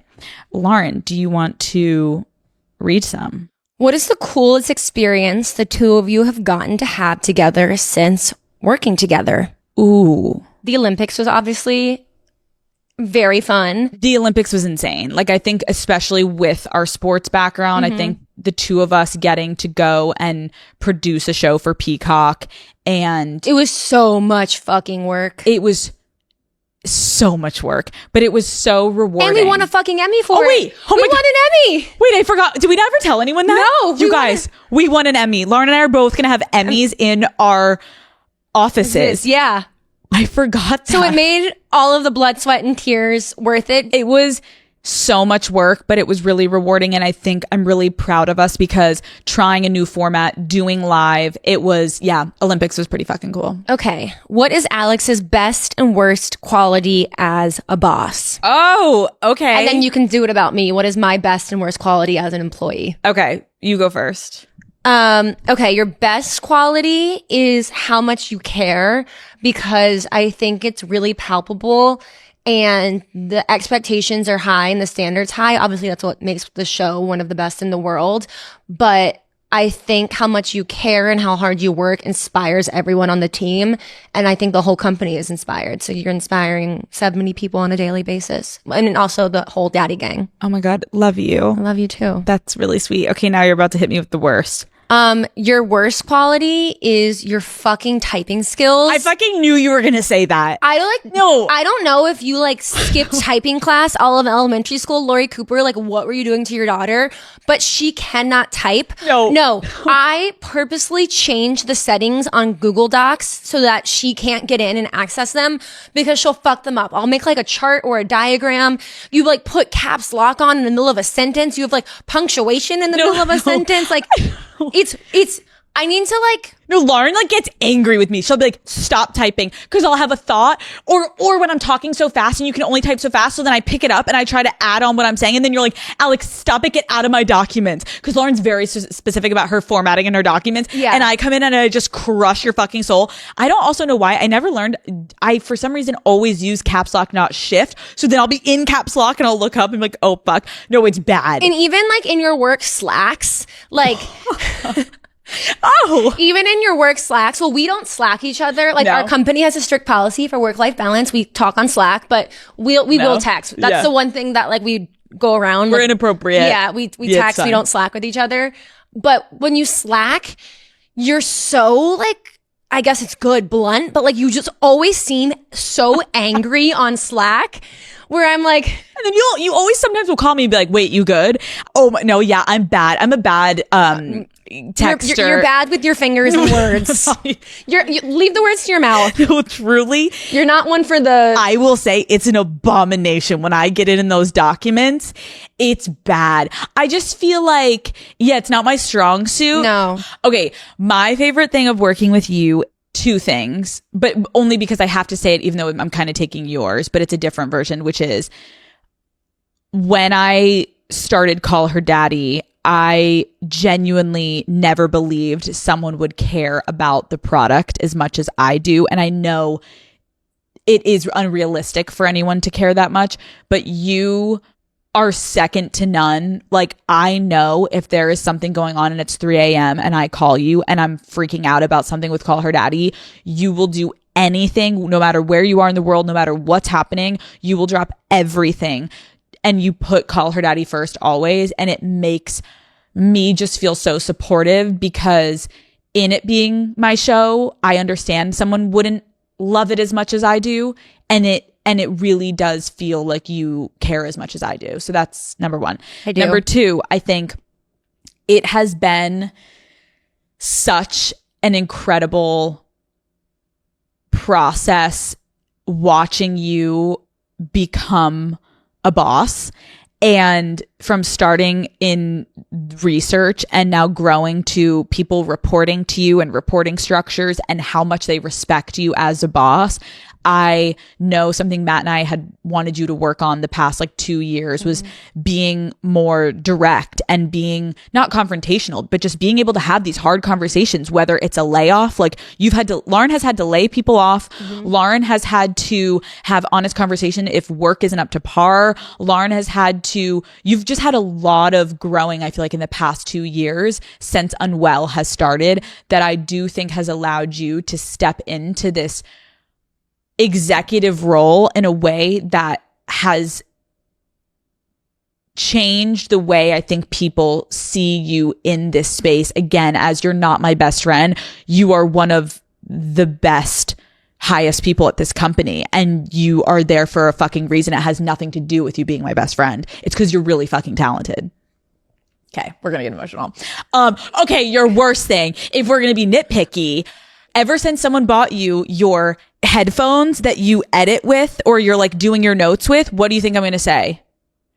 Every time I call you on the phone, you're like, get me. You sound like you're underwater and you're going in and out, you're spotty, and I can't hear a word you're fucking saying. So I'm calling Lauren after like a debrief of a fucking interview. And every time I finish my interview, I get into my car. We have this ritual. I call Lauren immediately. And I zoom into the interviews and I listen to the interviews live. And then I call her. And when it's on the top of my head, we go through every single question that I asked. And Lauren is at her computer and I debrief every question. Oh, that wasn't interesting. We're going to cut that one. Oh, we're gonna have to cut this down. That their answer wasn't that interesting. Oh, I want to move that to the front. And I give Lauren all these notes. And Lauren sounds like this. And I'm like, Lauren? And she's like, sorry, turning off my AirPods. Sorry, Apple. I don't know what the fuck is going on, but it is. I think it's an issue with my phone too, maybe. Yeah, something's going on. Yeah. I literally am like, Lauren, you're like, sorry, disconnecting. That's my biggest pet peeve of you. Oh, great. That's Okay. like literally I'll take so that. minimal. You're a bad typer, and I wear headphones during conversations. Yeah, it's fine. Okay, what else? What is the most awkward conversation you've had to have at work? Oh, I know this. The most awkward conversation the two of us have had to have at work? Yeah, I know this. Okay, go ahead. So back, like we were saying, when it was just the two of us, I asked you for a performance review. Why did I forget about this? Because I blacked it out. Yeah. Because I fucking blacked it out. You were like, I don't really, like, we don't need to do. I'm like, no. Like, I need to, like, know, like, what are, like, my next steps to grow and how I'm doing. And, like, we need to have an honest conversation about things I need to grow on and how you feel about me and the company. And for context, when she says company, this is before Unwell has started, before we have 70, 80 people working at this company. So it's me and Lauren's like, let's sit down for a review. And I'm like, sure, let me pour myself a coffee, even though we talk every minute of the day. And I was like, Lauren, I don't know if I can do a performance review. And she was like, just try.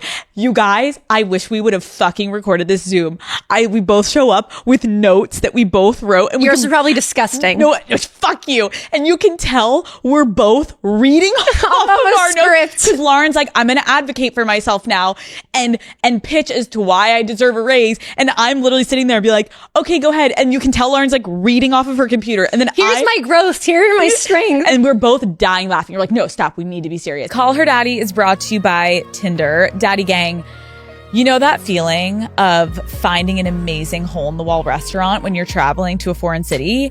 There is truly nothing better than having the best meal of your life surrounded by locals where nobody knows you're a tourist. Well, with Tinder's help, you can have more moments like that and get a true taste of the local life. Tinder's passport mode can be the best travel companion when you're looking for a local tour guide in any city in the world. Try Tinder Passport globally to connect locally during your travels or even before you start packing, all while making traveling to a new place feel easier. With Tinder's help, add more plans to your itinerary by matching with a local and setting a date to see the city through their eyes. Passport mode is also a great way to help immerse yourself deeper into the culture and have more authentic experiences while traveling. With Passport mode, there's so much to discover. Explore all of the possibilities for yourself. Tinder, it starts with a swipe. Download Tinder today. Okay, one of the questions is her name Lauren or Laren? Her name is Lauren, but her nickname is Laren. Because my mom was so Southern. She'd be like, Laren. What's one thing you didn't know about each other until working together? That's hard. Go ahead. Mine's like kind of deep. When you're good friends with someone, like obviously you celebrate their successes and you know their accomplishments and like you are like, I did this at work today and I accomplished that. But like when you get to like see it and witness it on a day-to-day level, it's like a whole different experience. And like I obviously knew you were creative and I knew you were smart, but like you're like brilliant and you're like a genius. And like I am constantly in all of you. And I'm just like, damn, how'd she think of that? Lauren, you're literally gonna make me cry. Thank you. No, I feel the same way about you. I think working with you, I always knew you were so smart. And obviously, like, in living together when you were more in the academic field, I was always just so inspired, but it's hard tangibly to be like, I'm not in that field. I don't know what a research paper is supposed to sound like or look like. Yeah. And I always knew you were so brilliant. And we always talked about that, like how you just took after your dad in that way. Like he was so fucking bright. It was like inspiring to be in rooms with him. And I feel that way about you, like, and now getting to work with you, the way that you are so good at multitasking and yet giving somehow 100% to every multitask at the same time. Like you juggle so many things at once and you're so eloquent and calm. And I don't know, it's just really fun to watch something that wasn't like your natural thing that you wanted to do in your life become something that you are beyond talented in. It is really cool to see you take it on and conquer it and make it look like you went to fucking school for this shit. So I don't know, it's just really cool to watch each other grow. And like, I think that was a moment where, so when the premiere of the documentary happened, I think Lauren and I were just you were both just so emotional because, again, this is a documentary, yes, about the rise of Call Her Daddy in my life, and then you are a huge part of it. But I think a lot of that documentary was so full circle for us because of how long we've been doing this together. And so there was so much emotion tied into it.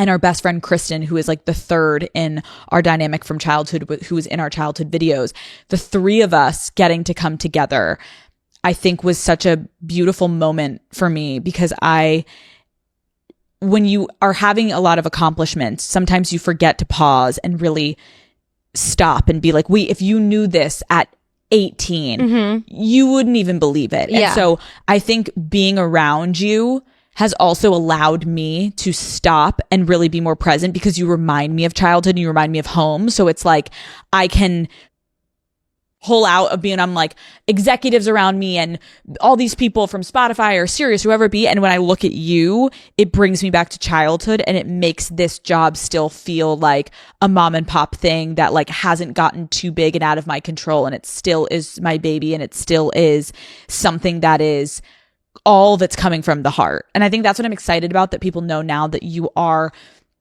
working with me. I hope it gives people more clarity, whether you hate the interviews or love the interviews, like it's us. Yeah. And it's not some big corporation that's writing these things and I'm just regurgitating. Like it's us, and like it or hate it, I'm really proud that we haven't strayed from the basement to now. Like it is always going to be us. Look at that ending. That was I good. think that's where we have to end it. You guys, I am so happy we finally got to get this off our chest. Now no one's gonna think Lauren just like doesn't have a job and just like is randomly in LA. I know. For like the longest time, all the comments were always like, "How is Lauren always with you? Like, how does she like travel around? Like, does she even have a job?" Right. I have a job. Lauren works at Call Her Daddy and Unwell, and it's just now, I guess, the beginning of you guys knowing this next chapter of our life. And I don't think we're slowing down anytime soon. I think we're just ramping up. oh, there's so much coming. Get fucking ready, bitches. Love you guys. Thank you so much for tuning in. I will see you fuckers next Wednesday. Goodbye.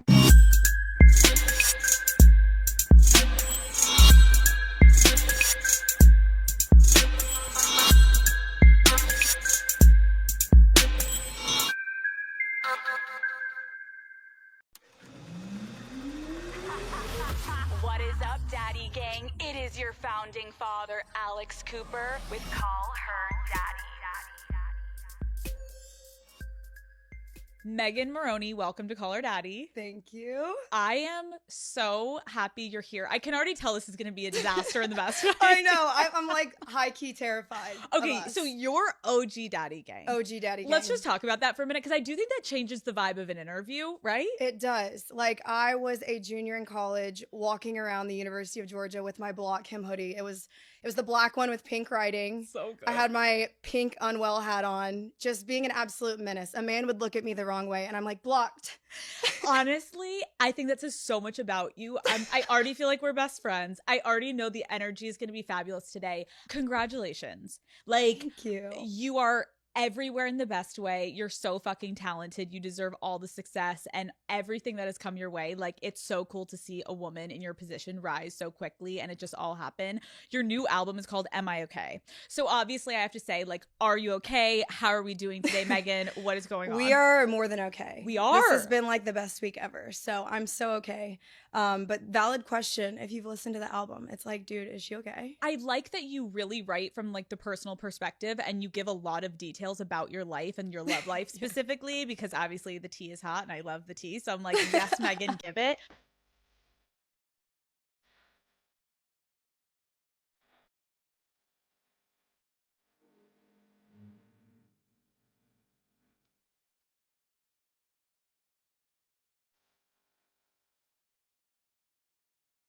You call yourself an emo cowgirl. What does that mean? Can you explain it to us? So emotional cowgirl, not to be confused with goth cowgirl. I get a lot of questions about those two. Because you're not giving goth. I'm not giving goth. We're giving pink sparkles, like over the top, not goth, but emotional. I am probably the most emotional, sensitive person ever. When is the last time you cried over a guy? A few months ago. I thought you were going to say a few minutes ago. Oh, no. Girlfriend, we are good. We are good. A few months ago, yeah.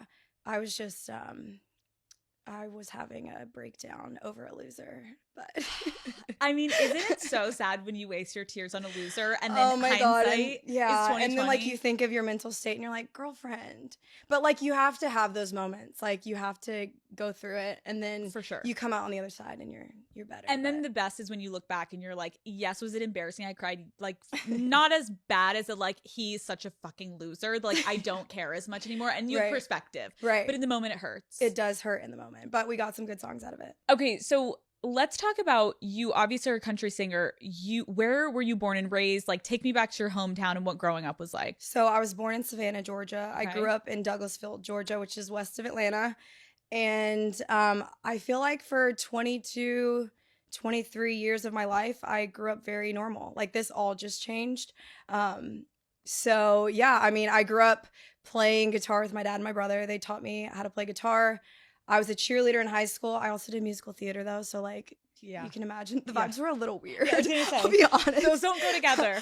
So yeah, I hurt my knee cheerleading though my junior year. I was in a wheelchair for 2 months. I have like a gnarly scar on my knee that you can show I will me show later. you later. Okay, you're like taking your pants off already. I'm like, babe, we're 5 minutes in. Honestly, let it rip. But I was in a wheelchair, so while I had nothing to do, I really learned how to play guitar. My dad taught me, and it was only for fun though. Like, you know, after school and on the weekends, my dad and I loved country music growing up. I've always loved country music. So me and my dad would just sing together. If my brother was in town, we'd do 3-part harmonies. It was just fun. And I never thought that I would have a career out of it though. It was always just for fun because where I'm from, you kind of do what your parents do when you grow up, you know, and my mom was an accountant. So I understood accounting, so I was like, maybe I'm supposed to be doing taxes.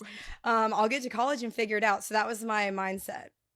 So yeah, I feel like I had a very normal upbringing. Music was only just like a side thing. But I feel like what we see, sadly, but also positive for those that have this kind of like rise, like you, was like, if you get to have a normal childhood, you have the best chance of keeping your shit together and not losing your mind and like going through it, because people at a young age, it's like important to have your formative years. If you can have normalcy and like stability and not people like taking photos of you, as much as we 100%. All think at a young age that would be so cool, that's a lot to put a young kid through. And then it's almost like in their 20s and 30s, they want to like go back and relive like a childhood and like recreate what they wish they had. You had a normal life. So you're now like coming into this and like, it seems like you're just like a normal girl in the best way that like went to college and had pretty normal life experiences. You just mentioned your brother. I'm curious, growing up, like were your brothers super protective with boys? Like what was the vibe in the house? So my oldest brother that plays guitar, he is about 15 years older than me, I think. Okay. And so I didn't grow up with him, but my other brother is 2 years older than me. Same. My brother's 2 years older than me. He is like this sweet angel. Like I could not ask for a better brother. So he was never like the brother that was like cussing my boyfriends out. Mm-hmm. But he's definitely protective. I dated his best friend. That was my first boyfriend. I love how I'm like, was he like protective and like did he scare boys away? Meanwhile, you're like, no, I ruined his life.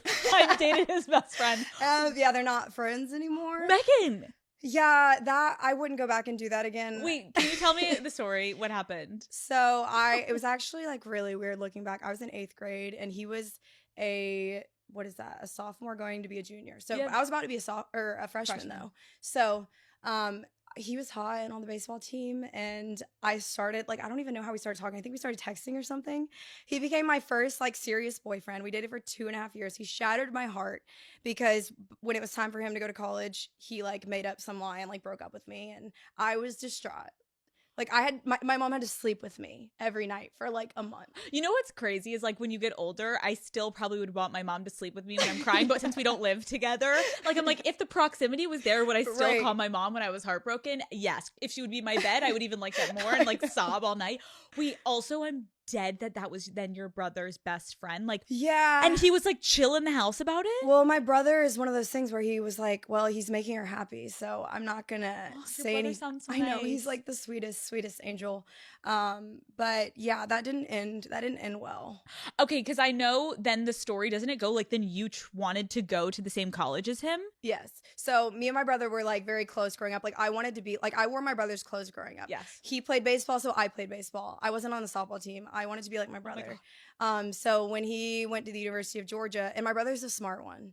Okay. Not that I'm not smart, but my brother is like, he never had to study for tests. He graduated with like a 4.0. I'm just like give God me a has couple favor. brain cells. Like Miranda Lambert has a song that says my brother got the brains of the family, so I thought I'd learn to sing. And I'm like, I resonated with that lyric so hard as a young child. You're doing fine. But You're I doing followed fine. him to UGA. Yeah. So when I was a freshman, he was a senior. Like he did my laundry for me. It was a perfect scenario. I lived in the dorms, which were crusty as hell. He had a house, so we would have like pizza nights once a week. It was like very wholesome. Okay, wait, back to high school before we get to college. What were you like in high school? I feel like I was very much a relationship girl. I had that boyfriend for 2 years, and then my second half of high school, I also had a boyfriend. So I feel like I was a cheerleader too, but I was also in musical theater. So I feel like I was friends with everyone, but I didn't feel like I really belonged in high school. I was gonna say, like, if I walked into your cafeteria, what clique am I seeing you with? Maybe with the cheerleaders, but like on that very end seat. Stop. Because then like your theater girls are over I know. there and you're like, well, it was like the you. theater girls were like, should we trust her? She's a cheerleader. And then the cheerleaders were like, I did not know who I was in high school. I would not say I peaked in high school. Okay, hold on. Did I read though that then you thought about going and following your high school boyfriend to college? Megan? Did. I am Megan? a simp, dude. Dude. If he said go to this college for me, I would have been like, babe, I got you. I will absolutely rearrange my life for you. Not anymore. No, Not anymore. we're reformed. Not anymore. We're recovered. Right. But okay, when you were simping, were you guys the same age? This is not your brother's best friend. This is a new boyfriend. This is a new boyfriend. The day I got into UGA, I was like, see ya. You're like breaking up with like, you. Love you so much. Not really. Gotta go. That's so crazy. Like I remember I had a high school boyfriend, and when I got to Boston, I was convinced I was gonna stay with him. I'm like, we're gonna make it work long distance. The minute I got on campus and saw the junior boys, I was literally like, peace. Like literally you get to UGA and there's guys that are like 6'5" there, and you're like, oh my God. You literally don't even remember your ex-boyfriend's name. And it was so fun. Like it was so much fun. Okay, you're in a sorority. I was. And like I am from the Northeast. I went to school in Boston. Like I don't and I was an athlete, so I don't understand sorority life whatsoever. You need to like walk me through being in Georgia and being in a sorority. I feel like that is like the creme de la creme of like crazy sorority life. Tell me everything. Like what was the best? What was the worst parts of it? It was insane, and I don't regret it. I think that being in KD, actually, I was a Kappa Delta, and I wasn't necessarily involved in everything. Like I wasn't like planning it. Like I would go to what I had to go to not get fined. Wait, it is Kappa not to get fined. Oh, wait, you get fined? If you don't go to chapter, you get like fined and stuff. Okay, wait, hold on. Maybe Daddy Gang like knows what the fuck is going on, but I need you to slow down. First of all, what is if you didn't go to chapter? If you didn't go to chapter, you would get fined, or like what is if chapter? Chapter is like once a week. Something that could have been an email. I always went in there and I'm like, this could have been an email. But thank God I'm not studying for my test. This is awesome. What do you do at chapter? You sit there. I'm like, I honestly have like trauma blocked it out. You're like, I don't remember because I don't want to remember. No, it wasn't as culty as people make it sound, but there were some like things where we'd all have to sing together. It was like only like once a month where you would like do the chants together. No, literally, like I'm not even kidding. Wait, do a chant. Come on. I don't remember it. Oh, I swear. Kappa, 1, 2, 3. That's Rush Week, and anything you see on TikTok that looks that insane is literally like the. It was an experience, and I will say I wouldn't go back and change it, but like once you're out of it, you're like, that is kind of crazy. We paid to be in it. We paid a lot of money to be in it, and if you didn't go to things, you get fined. But I did meet my best friends. Oh. And I mean, like my sorority had 300 girls in it though, so you're not gonna like everybody. Oh my God. Obviously. Like I think that's kind of what they portray is like, oh my God, we're the best of friends. If you're a Kappa Delta, then it's family. And while I don't disagree with that, but it's just like it's hard to get 300 girls to get along. Yeah. But I met my very best friends through that. Like my best friend Natalie, we met the first day of Rush, and like we are inseparable. She lives in Nashville. Like Wait, that's amazing. and there's like so many others that I met through Katie, but it was definitely like being in a sorority in Georgia is exactly what you would think it is. What was your type in college? Like what guys you're going for? Douchebag. Oh fuck. The No, honesty. I'm just that's not on purpose. But there's a through line with You're like, and then it kept going out of college, which we're still so unpacking. in college, loved an athlete. Oh my God, Loved didn't an we all? athlete. College or professional, didn't care. Oh my God, Megan. Hold on. Rewind. Hold on. Okay. So you weren't going for the frat boys. No. And so what sports on campus did we infiltrate? Football. See, I didn't have a football team. What the fuck? I had soccer and hockey was like the main thing in Boston. Okay, the football boys. It was brief though. And then baseball too. Different Okay. college though. I Okay. dated a baseball boy that played at a different college. How was that? It was an experience. Did he cheat on you? Yes. Like it's like a rite of passage. Can I be honest with you though? He's my favorite ex. Really? Because he came around and apologized for his actions and was like, you know what? I did treat you like shit. I was immature. And I can respect that. I can respect I that can- too. It's like when they really like push you so down in the dumps to at least Right. apologize, because some of them act like you're crazy, even if you like find the nudes on the phone and it's like that somehow Right. got Okay. there. Like speaking of that. Oh. So I had found a nude on a phone and he said it was from a long time ago, whatever. Actually, I didn't find it. He was like going through his Snapchat and then it just like comes up. You know what I mean? No. How old And you're is like, man? what was that? Wait, and this is in college? This was in college. Okay. So I was like, what was that? And whatever lie he told, I believed him. Of course. You're like, oh my And God, then babe, don't There worry. was more evidence that I was in a shower and I saw this like long piece of brown hair on the wall of the shower. And And I you're like- convinced myself that you were going brown. no, that his hair. No. I convinced myself that strand of hair came off his head. Megan, I thought you were going to say you were combing through your own hair, being like, there must No. be one piece of brown coming through. Bitch. What? Yeah, No. it was a low point for me. And the best part is, and like I will be out of all my exes, like I swear he's one of my favorites because he's just him and I, it was an immature relationship. Of I think you course. look back at college and you're like, we were stupid, we were having fun, and it was never that serious. And so that's how I view him. Wait, is he the one that you found the news on his phone? Yeah. Got it. But So it that's how you was- found out he was cheating. Yeah, it was, or that's how I like had an inkling. And then But can I just pause you there? I think that's a really, really good moment for us women to look at. Like, when we get mad at our friends for not leaving their, like, piece of shit boyfriends that we all know they're cheating, like, think about what you just said. This man has short brown hair, and you find a 22-inch long brown extension curled up in the shower, and you're like, it must be Brad's. Like, it must be, it's like, gotta be his. like, the delusion. He would runs never do that to me. He loves me. He said he loves me. This has to be his hair. It's the delusion runs so deep we can't even be mad. It's like you are And you blinded live and until you get out. You live and you Okay, learn. what were you gonna say? So I'm not a phone looker througher. Okay. But I purchased his Apple Watch. Okay. So I looked through the Apple Watch. Hold on. No, Megan. What's worse? That I bought it. So it was my watch to go through. the genius sitting across from me, I have never been more impressed. And you know what? You know what I did? I sent him a picture. I was supposed to meet him somewhere. I was still Okay. getting ready. He had to go early. I'm like crying I out of happiness. I'm literally like, I "She's sent genius." him a picture of the Apple Watch and the text that proved that my suspicions were correct. Mhm.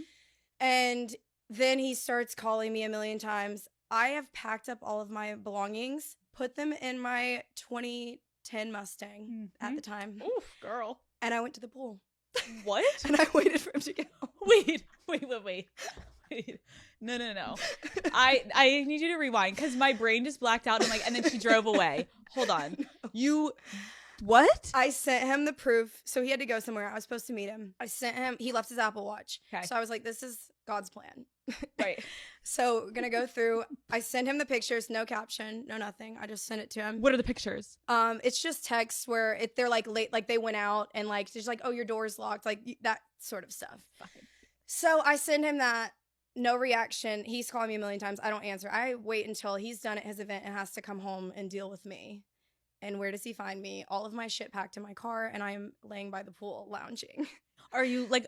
Are you in a bikini? Okay, can I preface this? I was in college listening to Call Her Daddy at the time. No. I think this is your doing.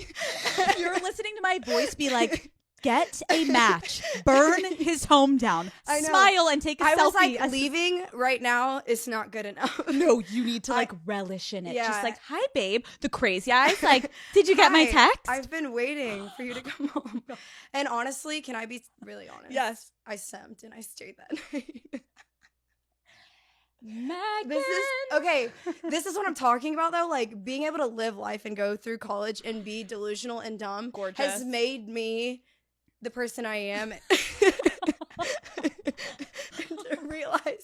to realize that like it's okay to be that dumb because one day you will grow up and be 26 years old and laugh at that. I am so appreciative of your honesty because you're just like, I appreciate it. You're not too cool to be like, bitch, I stayed. Like, absolutely. I made him dinner that night. No, I'm like so easily manipulated. Like, what was his lie? See, I don't even remember, but it must have been good. I think honestly, you know what it was, which now I have like a song that correlates, which this song wasn't even written about the situation, but it correlates, was like, I knew if I left, I would have to go home and I wasn't supposed to be home. So my mom would ask me why I was there and then I have to get the mom involved. So I have a song called Mom, I Lied on my new record, which is not about this situation because he's sweet angel. We love him. This is about a different guy, but he's a sweet angel. We love him. Okay, no, now. At the time. Okay, we were mad at him for a You love all of your exes? You love the Snapchat baby boy with the nudies. You love the man. Does it say man?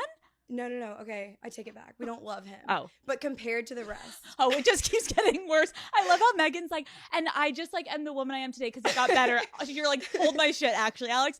The Mustang has nothing on than what I'm about to share with you. Okay, did you unpack the Mustang alone? Did you do it like you were moving in together? I think I left the next day, and honestly, shortly after that, our relationship was never the same. And so it did take like 2 months. And then after that big event, it was never the same. I will say, when you are close with your mother, there's nothing worse. Like, I did the same where I found out a guy was cheating on me. And I was just like, I would rather stay than tell my mom right now because I'm not ready for her to know and the wrath of like her to protect me. I need to like live in the delusion just a little bit longer. And like I haven't decided if I'm really done yet.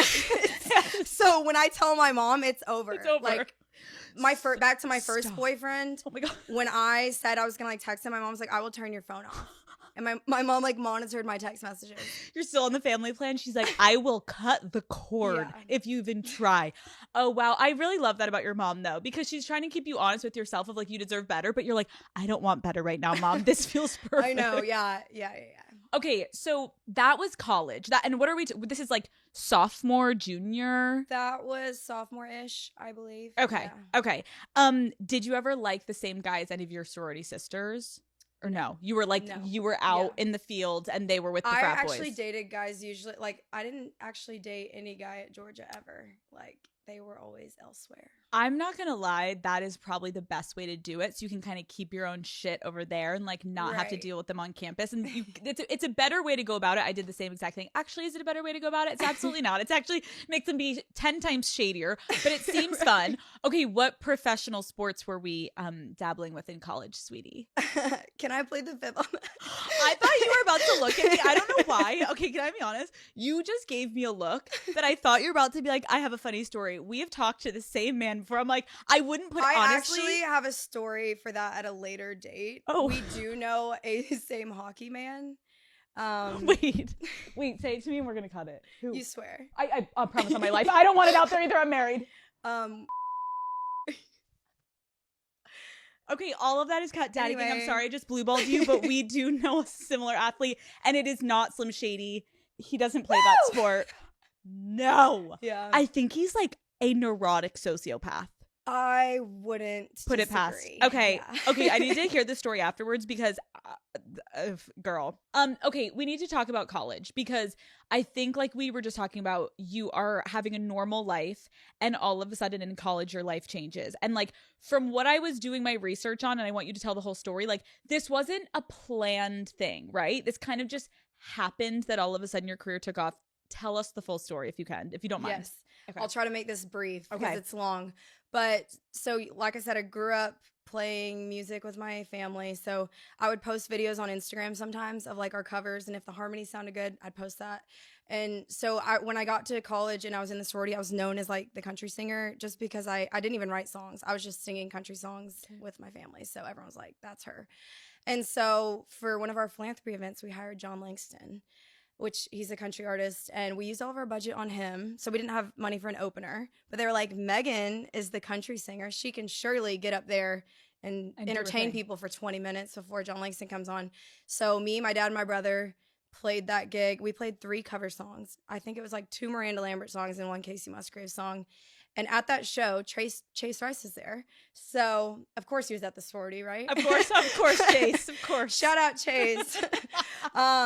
He saw me perform there and was like, I have a show at the Georgia Theater next month that isn't sold out. If you bring all of these hot girls to the Georgia Theater, you can open for me first of 3. The only condition is that you write your own song because I don't want you to perform covers. That's weird.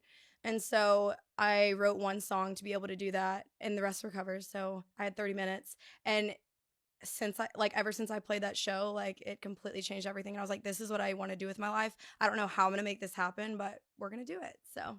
Dude, that is so crazy that like it was like a hobby of yours that you're like, I do this fun thing with my family, and then all of that. Was that crazy for your family to be like you're taking off when it was kind of like your guys' like fun hobby thing together? Yeah, like it was very surreal for my family to like see me perform at the Georgia Theater because that's like an iconic venue in Athens, and for it to happen like so quickly. It was my freshman year. But even throughout college, you know, like I also like never skipped class. I was very into school. So I was very focused on schoolwork. So I really didn't write that much in college. I really didn't start writing all the time until COVID. So even in college, like I was getting gigs and I was playing at the local restaurant for tips and literally like for 10 people. But it wasn't like, oh, she's doing it. Cause it was also like, well, there's 10 people here and they're all your friends.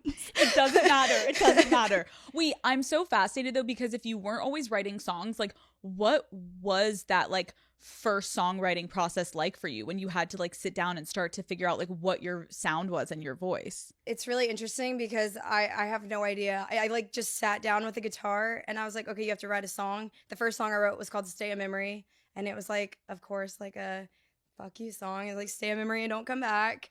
And that's kind of the vibe of my music now. So I feel like I've always had that kind of like empowering, confident, like vibe to my songwriting. And then my junior year, I feel like I got my heart broken pretty bad and I started writing songs for like therapeutic purposes. And it was like, ever since then, it's just been easy. Like I learned how to write by myself, and I always tell young songwriters, like if there's anything you need to do, it's learn to write by yourself because you know you have a point of view, you know what you want to say, and if you can sit down and finish a song, then like you've got it. Well, that's what I was gonna say is like what I love so much about your music is you can tell that you are personally writing it, and I appreciate when it's obviously very relatable because you're going through like a lot of shit that like women go through, aka heartbreak.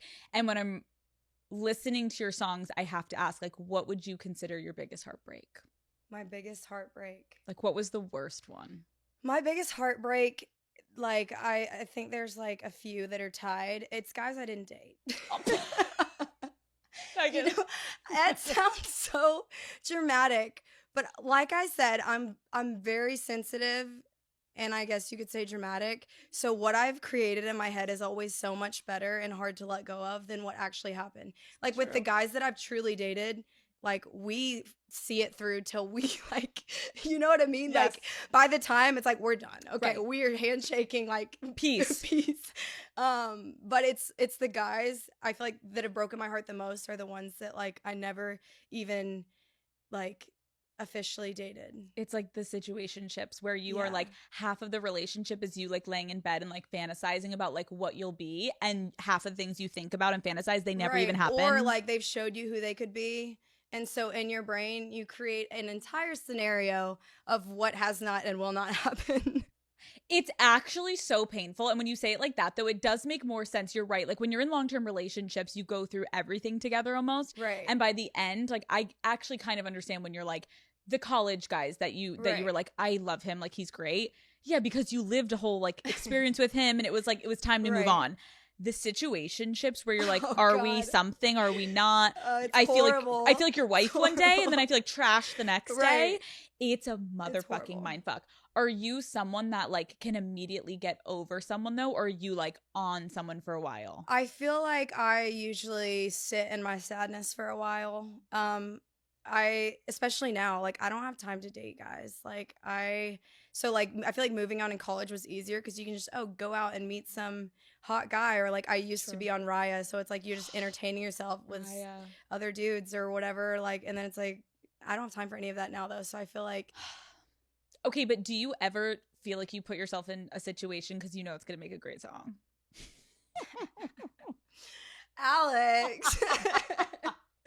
There are times where my friends have scolded me and I've been like, hee. I'm like, no, the content we are going to get from this is going to be spectacular. Bear with me. Okay, to be fair, I think when I look back at a lot of my show, I'm like, I maybe stayed in things longer because I was like, God, this is going to be a good episode. And at least we're getting to like put it somewhere where like a lot of times you hear girls be like doing it for the plot, but our plot turns into a song or an episode that like is entertaining and fun and can help people. So you know what?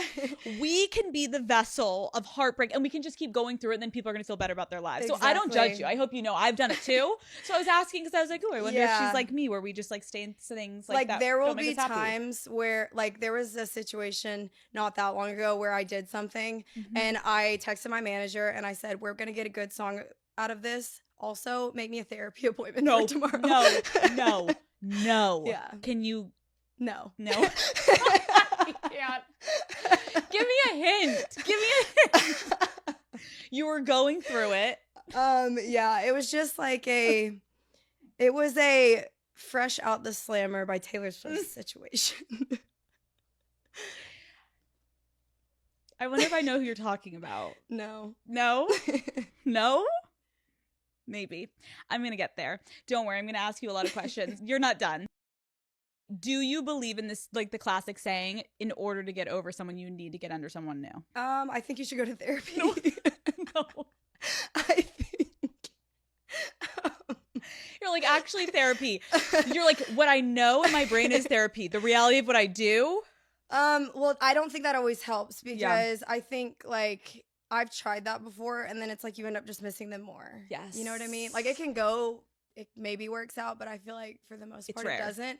And for me, like when I go to therapy and then I tell my therapist how I'm getting treated, that usually like helps me get over it. Right. They're like, that's when she's like, so rough. Let me bring you back down to earth and like let you realize how you're supposed to be treated. I'm like, oh shit. That's the worst when they're like, so let me say back to you what you just said to me. And I'm like, no. And she's like, so you just said he did this, and this to you. And you called him the next morning? And I'm like, I'm like, of course. Of course. He said he was sorry. Dude, that is humbling. Yeah. Okay, so now I agree though. Like, it's very rare if you're moving on from someone that you can find someone that will actually make you forget about the person that you're hung up on. Right. That's fucking rare. Like, I maybe in my life have had it once and then it like also fades anyways. Right. And then you're with the person, you're still thinking about the other person. So it's like, this is not good fun for anyone involved. No. Okay, let's talk about Megan now though. Okay. Because we did, I did catch when you said, oh, it got worse. Just for a second. It got worser. It got worser. It got real worser. You get out of college, and what happened after college? Did you get cheated on by another? I did, absolutely. Of course I did, Alex. So there was this guy. I moved to Nashville right after college, literally during COVID. So that was like a horrible time to move anywhere, but I was just dying to get after it. So I can't remember if it was, or I guess I had a boyfriend during COVID. That doesn't count. Okay. It was like a long distance thing. That was just like really stupid. To try to date someone long distance during COVID. I don't know what. No, it doesn't work. It doesn't work. But after that, I dated a guy in Nashville, and well, actually, we weren't officially dating. Those are the worst. And like, I know I'm saying the story and everyone's going to think it's about someone, but I'm just going to say that it's not Morgan this Wallen? person. It's not him. This is not this story. This is someone else. That's good for the next story. Okay, perfect. But this right now is not about him. I dated some guy. He had a whole girlfriend the whole time. I was with him every single day. He had a girlfriend. Megan. He wasn't just cheating. The trust issues that are coming out of this episode. Dude. And like, I could not believe it. He was like low-key insane though. Like, when I first met him, he called my friends into the bathroom and was crying about the feelings he had for me. Like, there was something not right up here. Nope. And that's who Sleep on My Side is about. So I have a song called I Sleep on My Side and You Sleep with Everyone. That's about him. Dude, your voice in person is insane. It's like, Oh, what? thanks. What? But yeah, so and we weren't officially dating because I wouldn't date him because I had the feeling that I, got. He had a girlfriend the entire time. I get a hey girl DM. Nope. Yeah. No. Hey Not girl a hey DM. girl. And she's like, I think you're talking to my boyfriend. And I was like, your boyfriend?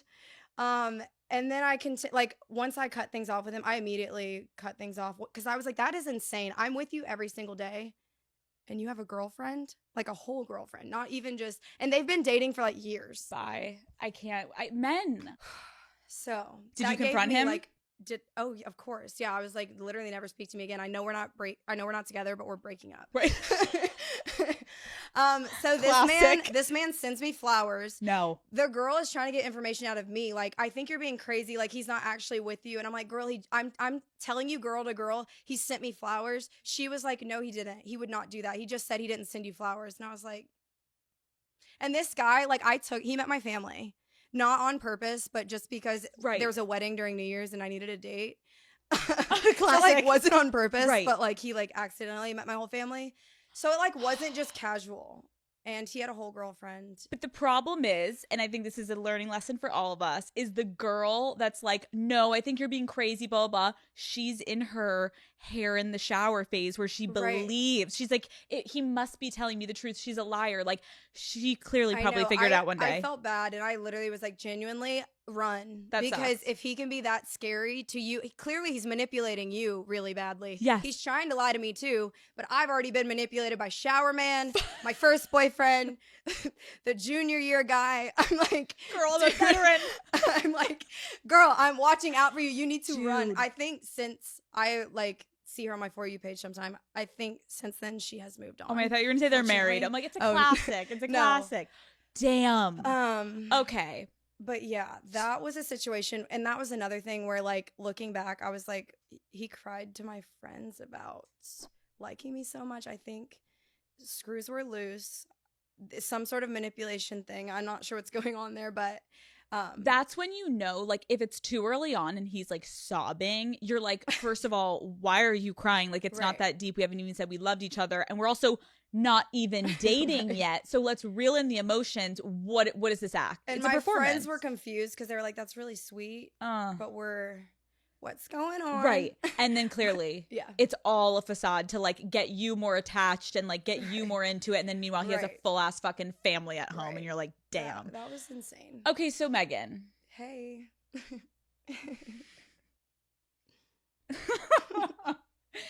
Did you date Morgan Wallen? Never exclusively. Yeah. And goodbye. Okay. Insane. Oh my God, thank you so much. It's been so much fun. And goodbye, everyone. Let's go talk off camera. Okay, interesting. Not exclusively. So I think it's obvious, and that's why, like, I do appreciate you being honest, because, like, I feel like everyone kind of knows. And I have so tried to avoid that in every single interview I've ever done. But you're here, but we're here now, and time has passed, and all is well. So okay, is your song Tennessee Orange about him? I will not sing my songs about ever because just did a little. Okay. Oh, maybe that's true. Yeah, we'll never name. See. Okay, fair. Yeah. Okay, you won't confirm. Do you think he has any songs about you? I have no idea. Lies. Okay. Why did the relationship end? Okay, so it was never a relationship. Okay. I will. Here's what I'll How did tell you you meet? though, Okay. because I haven't told anyone this ever. Okay, here we go. So him and I met in 2020. Okay. John Langston actually introduced us. And I was a senior in college. COVID hadn't happened yet. His Dangerous album wasn't even out yet. So we were friends for a long time. So it's what, 2024? That was 2020. Yep. So we're friends for a long time. Okay. We were not just friends. And now we're friends. I love that answer. Okay. So you guys had like a little thing. A little thing, but you weren't officially dating. Yeah, no, never officially dating. But as we talked about, Megan, those can be the worst. Yeah, I will say if anyone's like overly sensitive and will get their heart broken and like, yeah, it's me. How did you keep something like that private? It's not that hard. I feel like he's a very private person. You think? Yeah. So you kind of just like maneuvered around. Well, yeah. It was not like I said, we weren't exclusively dating ever. Okay. And I think both of our schedules, like Too we have much. insane, like when we try to hang out, it's like, okay, we have this one day of the whole month where we're both maybe in town, Right. and then someone's got something going on. It was like that sort of thing. But him and I are friends. So. I think that's great. Obviously, you know I had to ask. I know. I don't want to make you uncomfortable. And I was I know.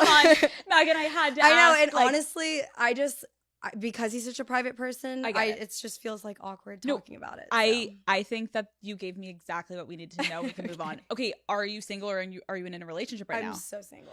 How is single life? I love it. I sleep so good. Oh, Like, nobody's son is stressing me out. Like, I'm in REM sleep every night. You know what I Love, mean? love. And I feel like all of my free time is being spent with my girlfriends. Okay. And I can just really like enjoy being in the moment. I feel like I said, I'm very sensitive. Yep. So when I do date someone, like if we're having problems or whatever it may be, like it really does affect me. Like I'm someone where like my mood immediately is affected. So that's why like I have a song called Hell of a Show. Mm-hmm. And it was like really hard because I would literally cry before I went on stage. I would perform and then I would go cry myself to sleep.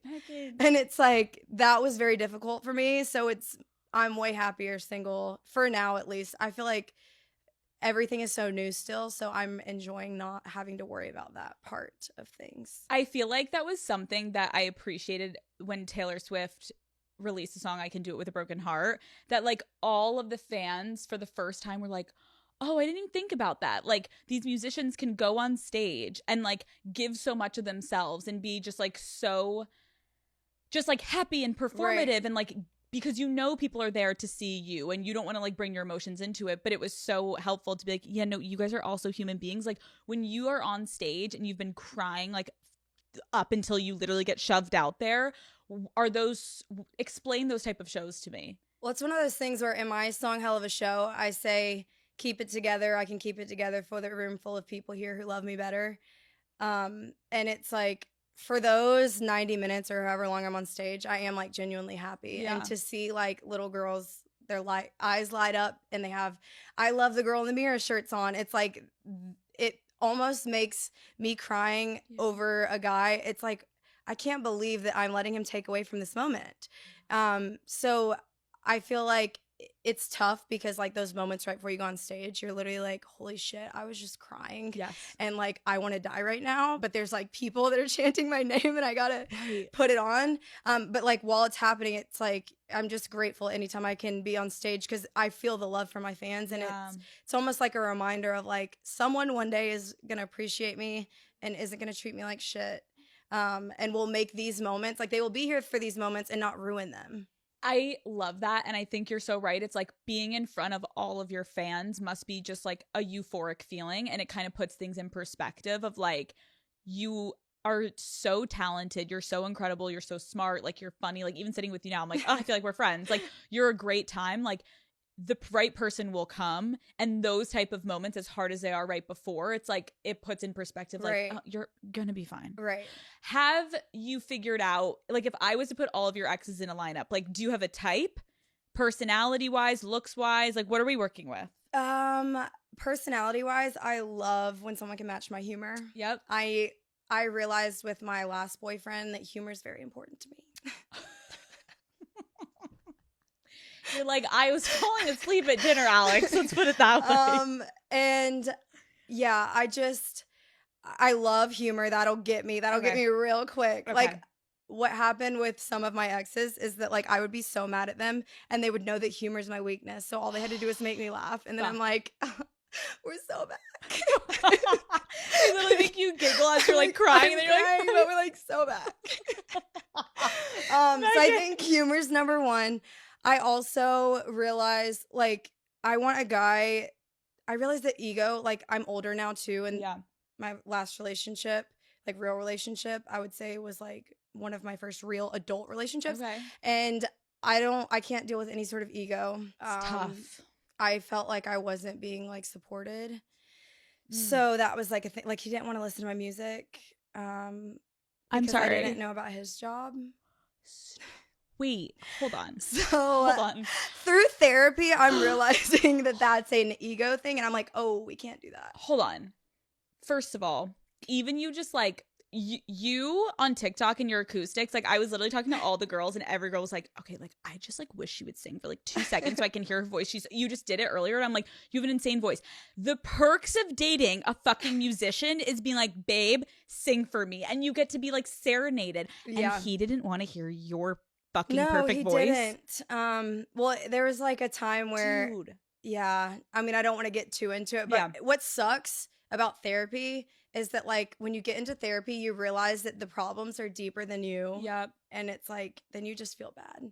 So that's kind of, back to my type though. I think I need funny. Yep. I easily get blinded by abs and height. I've done a lot of dumb shit for like 6'5". I love that. I've seen on TikTok, it's like you rank what's most important to you. Like some girls are super into like the arms or the back or the eyes, the teeth. You're like abs. Oh my God, I'm gonna fold. You're literally in a fight. He cheated and he just like takes off his shirt and you're like, we're back. So yeah, height too. But like I think as far as like, I'm not looking for a relationship, but if I was to be looking for someone, I think they would have to be funny, supportive, and I think those are like the main two. Well, I think that something that I can immediately tell because you're so successful and you're this like young, gorgeous woman is like, I can imagine you're going to need to find a man that's so secure within himself because to have someone across from you, and I've had it where like you're a successful woman, that already is intimidating to people, even if they're not dating you. Like people are going to like talk shit about you. They're going to find a reason not to like you because like people get jealous or they're intimidated, whatever the angle is. And so for a man to not be able to be like, that's my fucking girl and like proud of you and instead like trying to make you feel insecure and like push you down and like make you not feel like you're like thriving, that can get so fucking toxic and can really impact you. Well, that's how I felt. Anytime I would be like proud of myself, it was like he felt like he needed to humble me. And like, yeah. Dude. And like even so I got nominated for some ACM awards. Mm-hmm. And yeah, you did. I texted him. This was when we were like broken up but still trying to make things work. Cause like I said, I will be a dead horse till it's You're there till the end. Especially dead. And he was like, oh my God, that's so great. Congrats. And then it's like, oh my God, I have a crazy day at work. Like just immediately. Yeah. Not and like, so, oh my God, babe, let me take you out for dinner. We're going to toast. This is so fun. Like, let's celebrate tonight. Like, and I realized that that is going to be important to me. But I also then with fucking therapy, it's like, I do understand that it would be hard to date me. My personal life revolves around my work life, which is not for everyone. And I totally understand that. Yeah. Like anytime I get to hang out with you one-on-one because we're chilling is because my career is not in the way, which is almost never. Right. So I feel like that's why dating right now is just like really hard because I don't want to let up on my career. I feel like I'm all in it right now and I'm so much enjoying it. And I told my therapist, I was like, am I being crazy? And she was like, you're 26. Why would you not be all in your career? Dude, I was also going to say, like, I remember feeling like I was never going to find a guy that could like handle what I was doing. And I was the same way. I'm like, I'm literally not stopping. Like I have so much I want to fucking do. I'm so motivated and I want to push myself. And then I promise you, it's once you just like get in that mindset, the right person will come along that like you're so good in what you're doing and you're so not willing to waver and like have a couple months where you get swept off your feet and you're not focused. Right. That person will come in because no one else will be able to get in at one point because you're so locked in yourself. And that's when you're going to find someone that you're like, oh fuck, like there he is cheering me on. And then he will probably have his own shit. I think it's important for people. And it doesn't mean career. Like whatever fulfills someone, you have to have your own shit to feel confident in yourself, to actually look at someone like you and be like, I am only happy for you. There's no jealousy. There's no like ego issue where I'm feeling like I have to like trump you. And that is when you're like, God bless. Hold on. Therapy. When did you get into therapy? I think about a year ago. Yeah. And I actually got into therapy because my producer is Christian Bush. He's half of Sugarland, you know? And he was someone that was like, you need to get a therapist. He kept saying that to me. I think I would come in with like crazy ass stories and he'd be like, you need a therapist. You're like, great song, but let's also. I know, like we're so happy. We love this song. You need therapy. And he kept saying it and I kept not doing it. And so he contacted my manager and they booked the appointment for me. So I basically forced me to go. And I think that's the only way I was going to go though.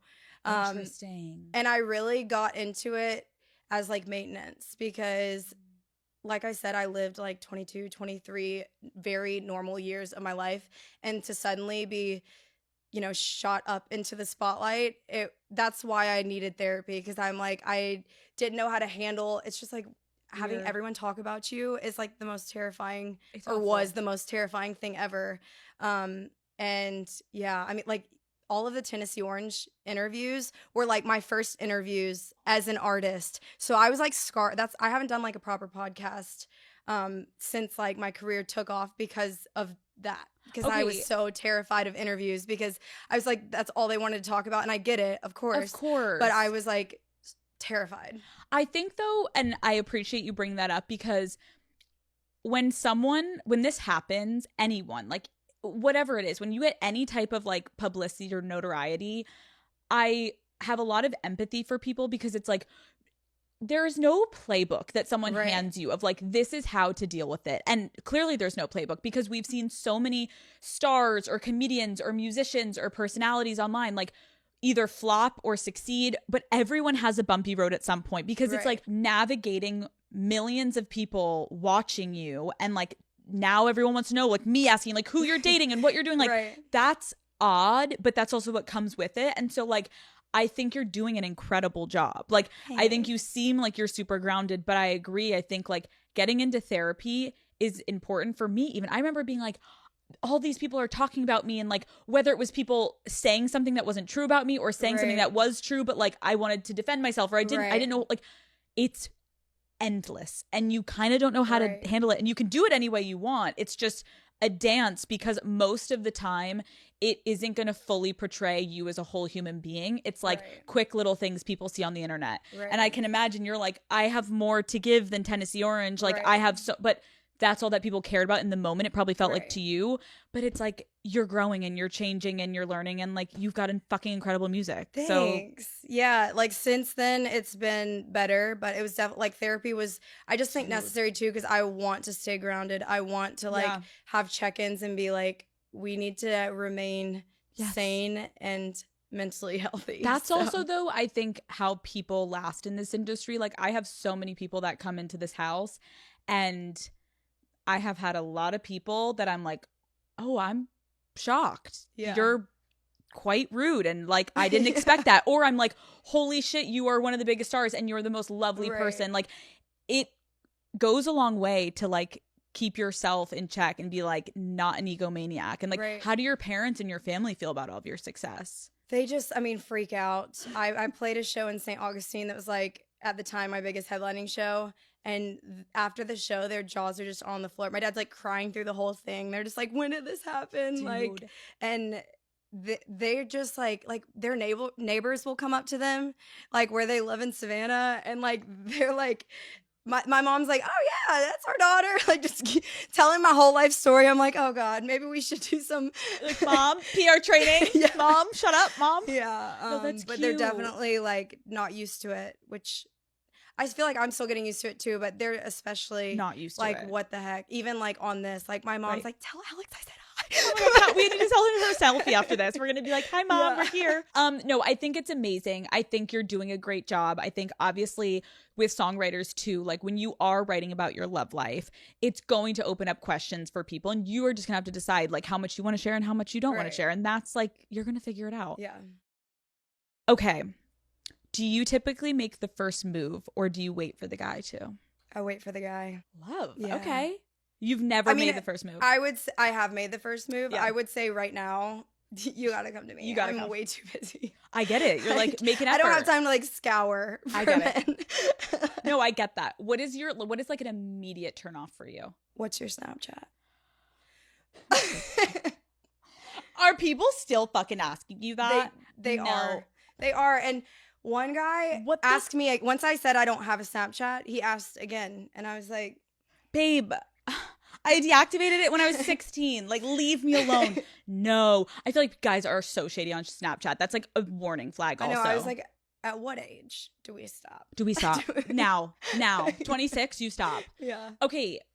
What is your best and worst quality in a relationship? Best quality, I would say I'm very loyal. Worst, I can't cook. Like, I'm pretty useless in that. Okay, Megan, that is like fucking fine. Like, some bitches come on here and are like, oh God, let me tell you. You're like, I can't cook. No. There's probably a worse one. Let me think. No, it's okay. If that's it, hype yourself up. I'm like, yes, bitch. Order in a steak dinner. You're fine. Yeah. Okay, that's fine. I mean, I'm loyal. I think that's maybe a question for my ex-boyfriend. We call them right now. What do you think all your ex-boyfriends would say about you? Most of my exes, like my proper boyfriends, don't end on good terms. They get blocked. My last one actually deleted his entire Instagram. What? Why were people finding him? I'm not sure. No. That's none of my business why you did that. But No. Why does it end on such bad terms? I think it's one of those things where we probably should let it go before it gets to that point. Yep. And then it gets to a point where we're just like, Yep. This last time though, my last relationship, I will say was like a very mature, like once we were on the phone and once it was over, I've never talked to him again. And that's just like, is what it is. Like he had done something like over and over that I had asked him to just be more conscious of. What? He had a girl best friend. No. And okay, I get girl best friends from childhood because you probably hooked up in high school and it was really weird and you're like, we're never gonna do that again. Okay, that's actually fair. This was like 2-year girl best friend. No. And all I asked was if y'all, because I had felt a little weird about it. Of course. And I was just like, whenever y'all are together, just like send me a text, let me know, because something had happened when I was in Australia where I was having to track him. It's like a long thing. So I took him back after that. Like I'm saying, I got better. I never got better. I'm such a simp, Alex. I'm a simp. I love how this is full circle. You're like, call my therapist. Call my fucking therapist. No, I'm literally lover girl simp. Like one thing about me, I'll give you 8,000 chances for you to show me that you're not the one. Megan. But anyways, this had to do with a girl best friend. All I wanted to know, I somehow was like, it's fine, because I did believe she was a nice girl. Right. I just was like, can you please just let me know when y'all are together? Once I found out, once again, he did not let me know that they were together. And so we were perfectly fine. Like we were doing better. He does that, calls me, and I was like, yeah, this is like, I can't do this anymore. I'm like. Right, because you're becoming crazy. I become crazy. I'm like, it happened when it started in Australia. I was like, I'm across the world right now. It's a different day and I'm tracking your ass. Like, I don't have time for this. Yeah. Like I'm about to go perform for 25,000 people at this festival. And like, I'm worried about your damn location. Oh, the South is coming out. I love how the accent just goes up when you're like, let me fucking tell you. I know. Oh, on my location? I'm obsessed. Oh my God. Megan, no, let me just validate you. Now. No, now I'm sweating for you. I also got chills though when you're like 25,000 people and I'm fucking tracking your ass. Like, it puts it in perspective. Like these boys. I'm literally just a girl. No.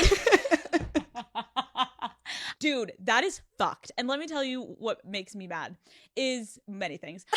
What the fuck is wrong with you just being so chill and open, being like, just let me know when you're hanging out? Right. That's all you asked. You didn't say you're not being Right. controlling. Like, you are not allowed to hang out. After the 6th time, I would then be like, I Right. don't feel comfortable anymore. But you're being so chill and open, and he can't do you the decency. So then naturally, any fucking human being, if you tell someone to just tell you when they're doing it and they don't, you're being shady. Right. So what's happening when you're hanging out that you don't want me to know? And like, it may have never been shady, It but doesn't it's like matter. if you don't have the decency, I just asked you to do a very simple thing for me. The And like, it disrespect. would make, and like, because you already broke my trust with the Australia thing, if we could build this back, you could build it back by letting me know. But Right. because you like, and I feel like with therapy, how I've grown in that way, obviously I gave him a million chances, but once it was over, I was like, okay, you don't care about me or my feelings. And like, if I'm going to date someone right now, you got to be spectacular because I'm so busy and this just isn't working. So it honestly ended amicably. Yeah. I don't know why he deleted his Instagram. I was about to say, I love how you keep flip flopping. You're like, no, we're friends. You're like, none of my exes and I are friends. You're like, I think I pretend that we're friends, but why did I block him? He deleted his Instagram. yeah. I There don't was a really- fire over on that side of the country, but it's fine. I'm it's fine, it's insane, fine. I guess. No, it's totally fine. You know what? I think it's like you acknowledging all of this. It's like you're recognizing patterns and you're seeing it. Half the people that come in here, sometimes I'm like, wait, you realize that you're like completely aware of what you're doing. And I think it's awesome that you're now like, and I have a standard now because I'm working my ass off. Your new album, I just have to say, like, it's so incredible to see you put something out that is like so personal. And also, I feel like everyone, like I said, everyone can relate. I'm listening to these things like, yes, oh my God, this has happened to me before. I appreciate it. What is the inspiration? Like, when you sat down to even start conceptualizing this album, what was the inspiration? Literally my personal life. Like every single one of these songs is inspired by my real life. So it was like, I write songs when I feel like I need to, like when I feel like it's literally therapy for me. I don't know, like music, writing songs has saved my life over and over. Like cause I don't know what I would do with like those emotions. It's like, once I can write it down, then it's just a song. It's like, it's almost like it didn't even happen to me. You know what I mean? And I don't know if that's even a healthy way to look at it. No, but I think it is. It's like you pour it all out and then you're like, and then it's giving like, it to the okay, world. well, it can be done. And now that can be used to like heal people. And that is what, it's my story, but now it can also be other people's story. And I think, but yeah, for this album, it's literally about my life. Same as all of my songs. I literally shout out to everyone who inspired the album. I love you so, so much. We also love you so, so much because it's fucking fire. Okay, the Daddy Gang is insane. And I feel like a lot of times I'll ask people like either what is your favorite song or what is for you the most meaningful song. And I know that's hard, but then they're going to go stream it. So what is the most, in your opinion, like meaningful song to you on this album? Meaningful, I would say Heaven by Noon. Yeah. Can you like tell us a little bit about that writing process? Yeah, so Heaven by Noon is a song about loss and grief, and it's like the feeling of you're happy that they're not in pain anymore, but you selfishly wish that they were still with us. And that song was inspired by my uncle who got killed on 9/11. He worked at the World Trade Center, and he worked on the 101st floor, and that song was kind of written with my aunt in mind. And I just can't imagine, you know, having that happen to you, and it happened to a family member. And I know that music is very healing, so I'm happy that I wrote that song, and I'm happy that it's out in the world. And I know I was only 4 years old when that happened, but the way it's affected my family, like forever, and will always affect my family.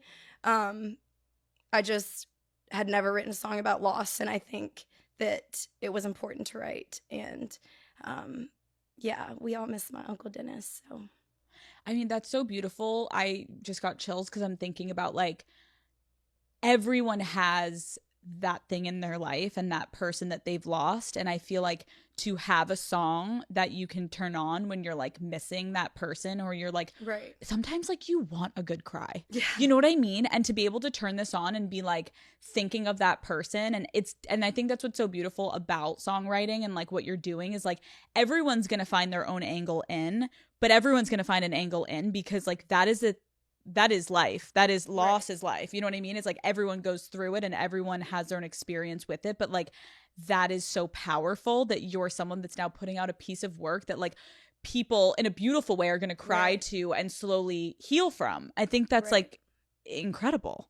It's amazing. It's literally amazing. I think like we wrote it in a very general way. Like obviously you would never know that that's what the song is about, but that's why I just feel like in all aspects of my life, I turned to music, and that's not something I'd written about yet. So we decided to for this album. I feel like you just did such an incredible job, and I feel like I'm happy I got to meet you, because obviously seeing you online and your songs, we see so much of you, but I fucking love you. I'm like, I love you. This was so much fun. Like college Megan would have a stroke. Dude, literally but that's so cool to like know that in college you were like living a normal life and your whole life changed, and now we're sitting here. Like, I feel like people at home, this is like the story people fucking love. It's like literally anyone watching this right now, your life could change overnight. And I think that's 100%. Why like going after what you love and doing what you love, like, don't let anyone fucking make you feel small, especially a little fucking dick that's like, I don't care about your fucking awards. Like, well, you should. And if you don't, bye, bitch. Exactly. Little dick energy. And I know I said this earlier, but like to even in college, I know like Call Her Daddy was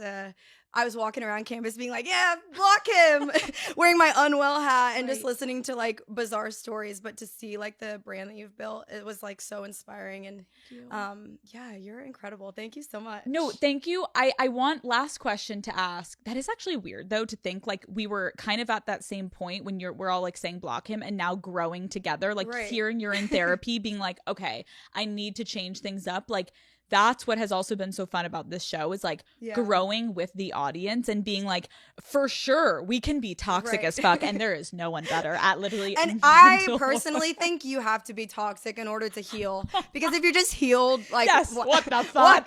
Right, like what? Boring. There's a time and place to be healed. And trust me, the toxic will always like lightly be there, but it's not toxic. It's more just like a little bit of the crazy. And if you are being toxic, you're aware. Sometimes. Shout out to therapy. Sometimes Matt literally looks at me and is like, Alex, you're being like old, you stop it. I'm like, oh, sorry, I just wanted to feel something for a minute. Like, sometimes the crazy comes out, but it's controlled crazy. Agreed. Because of therapy. Okay, last question. For anyone who is getting to know you today and is becoming a bigger fan, what do you hope they take away from this interview and learn about you? I mean, I hope it draws them to my music. Yeah. I think that on my album, it feels just like living. I say it's like living as a 20-something-year-old, but it's also, I feel like anyone could find something that they want or like, and it's just about life. And so I feel like if you're a fan of mine, hopefully you get to know me better. I feel like it's hard. I try to let people get to know me, you know, on the internet and at my shows, but I feel like this is the first time I've like sat down after everything has happened. So I feel like this is, I hope everyone feels like they know me better, and maybe they find a song they like. I feel like I know you better. I love you even more. And your personality is fucking amazing. And you said before we started like talking, you were like, I don't know if I like my voice. You have a fucking amazing voice. Shut up. It's so annoying. I'm not going to even be able to listen to this back. It's like nails on a chalkboard. Trust me, you crushed it. Thank you so much for coming on. This was like an honor. I'm so happy we got to meet and hang out. I love you. I love you.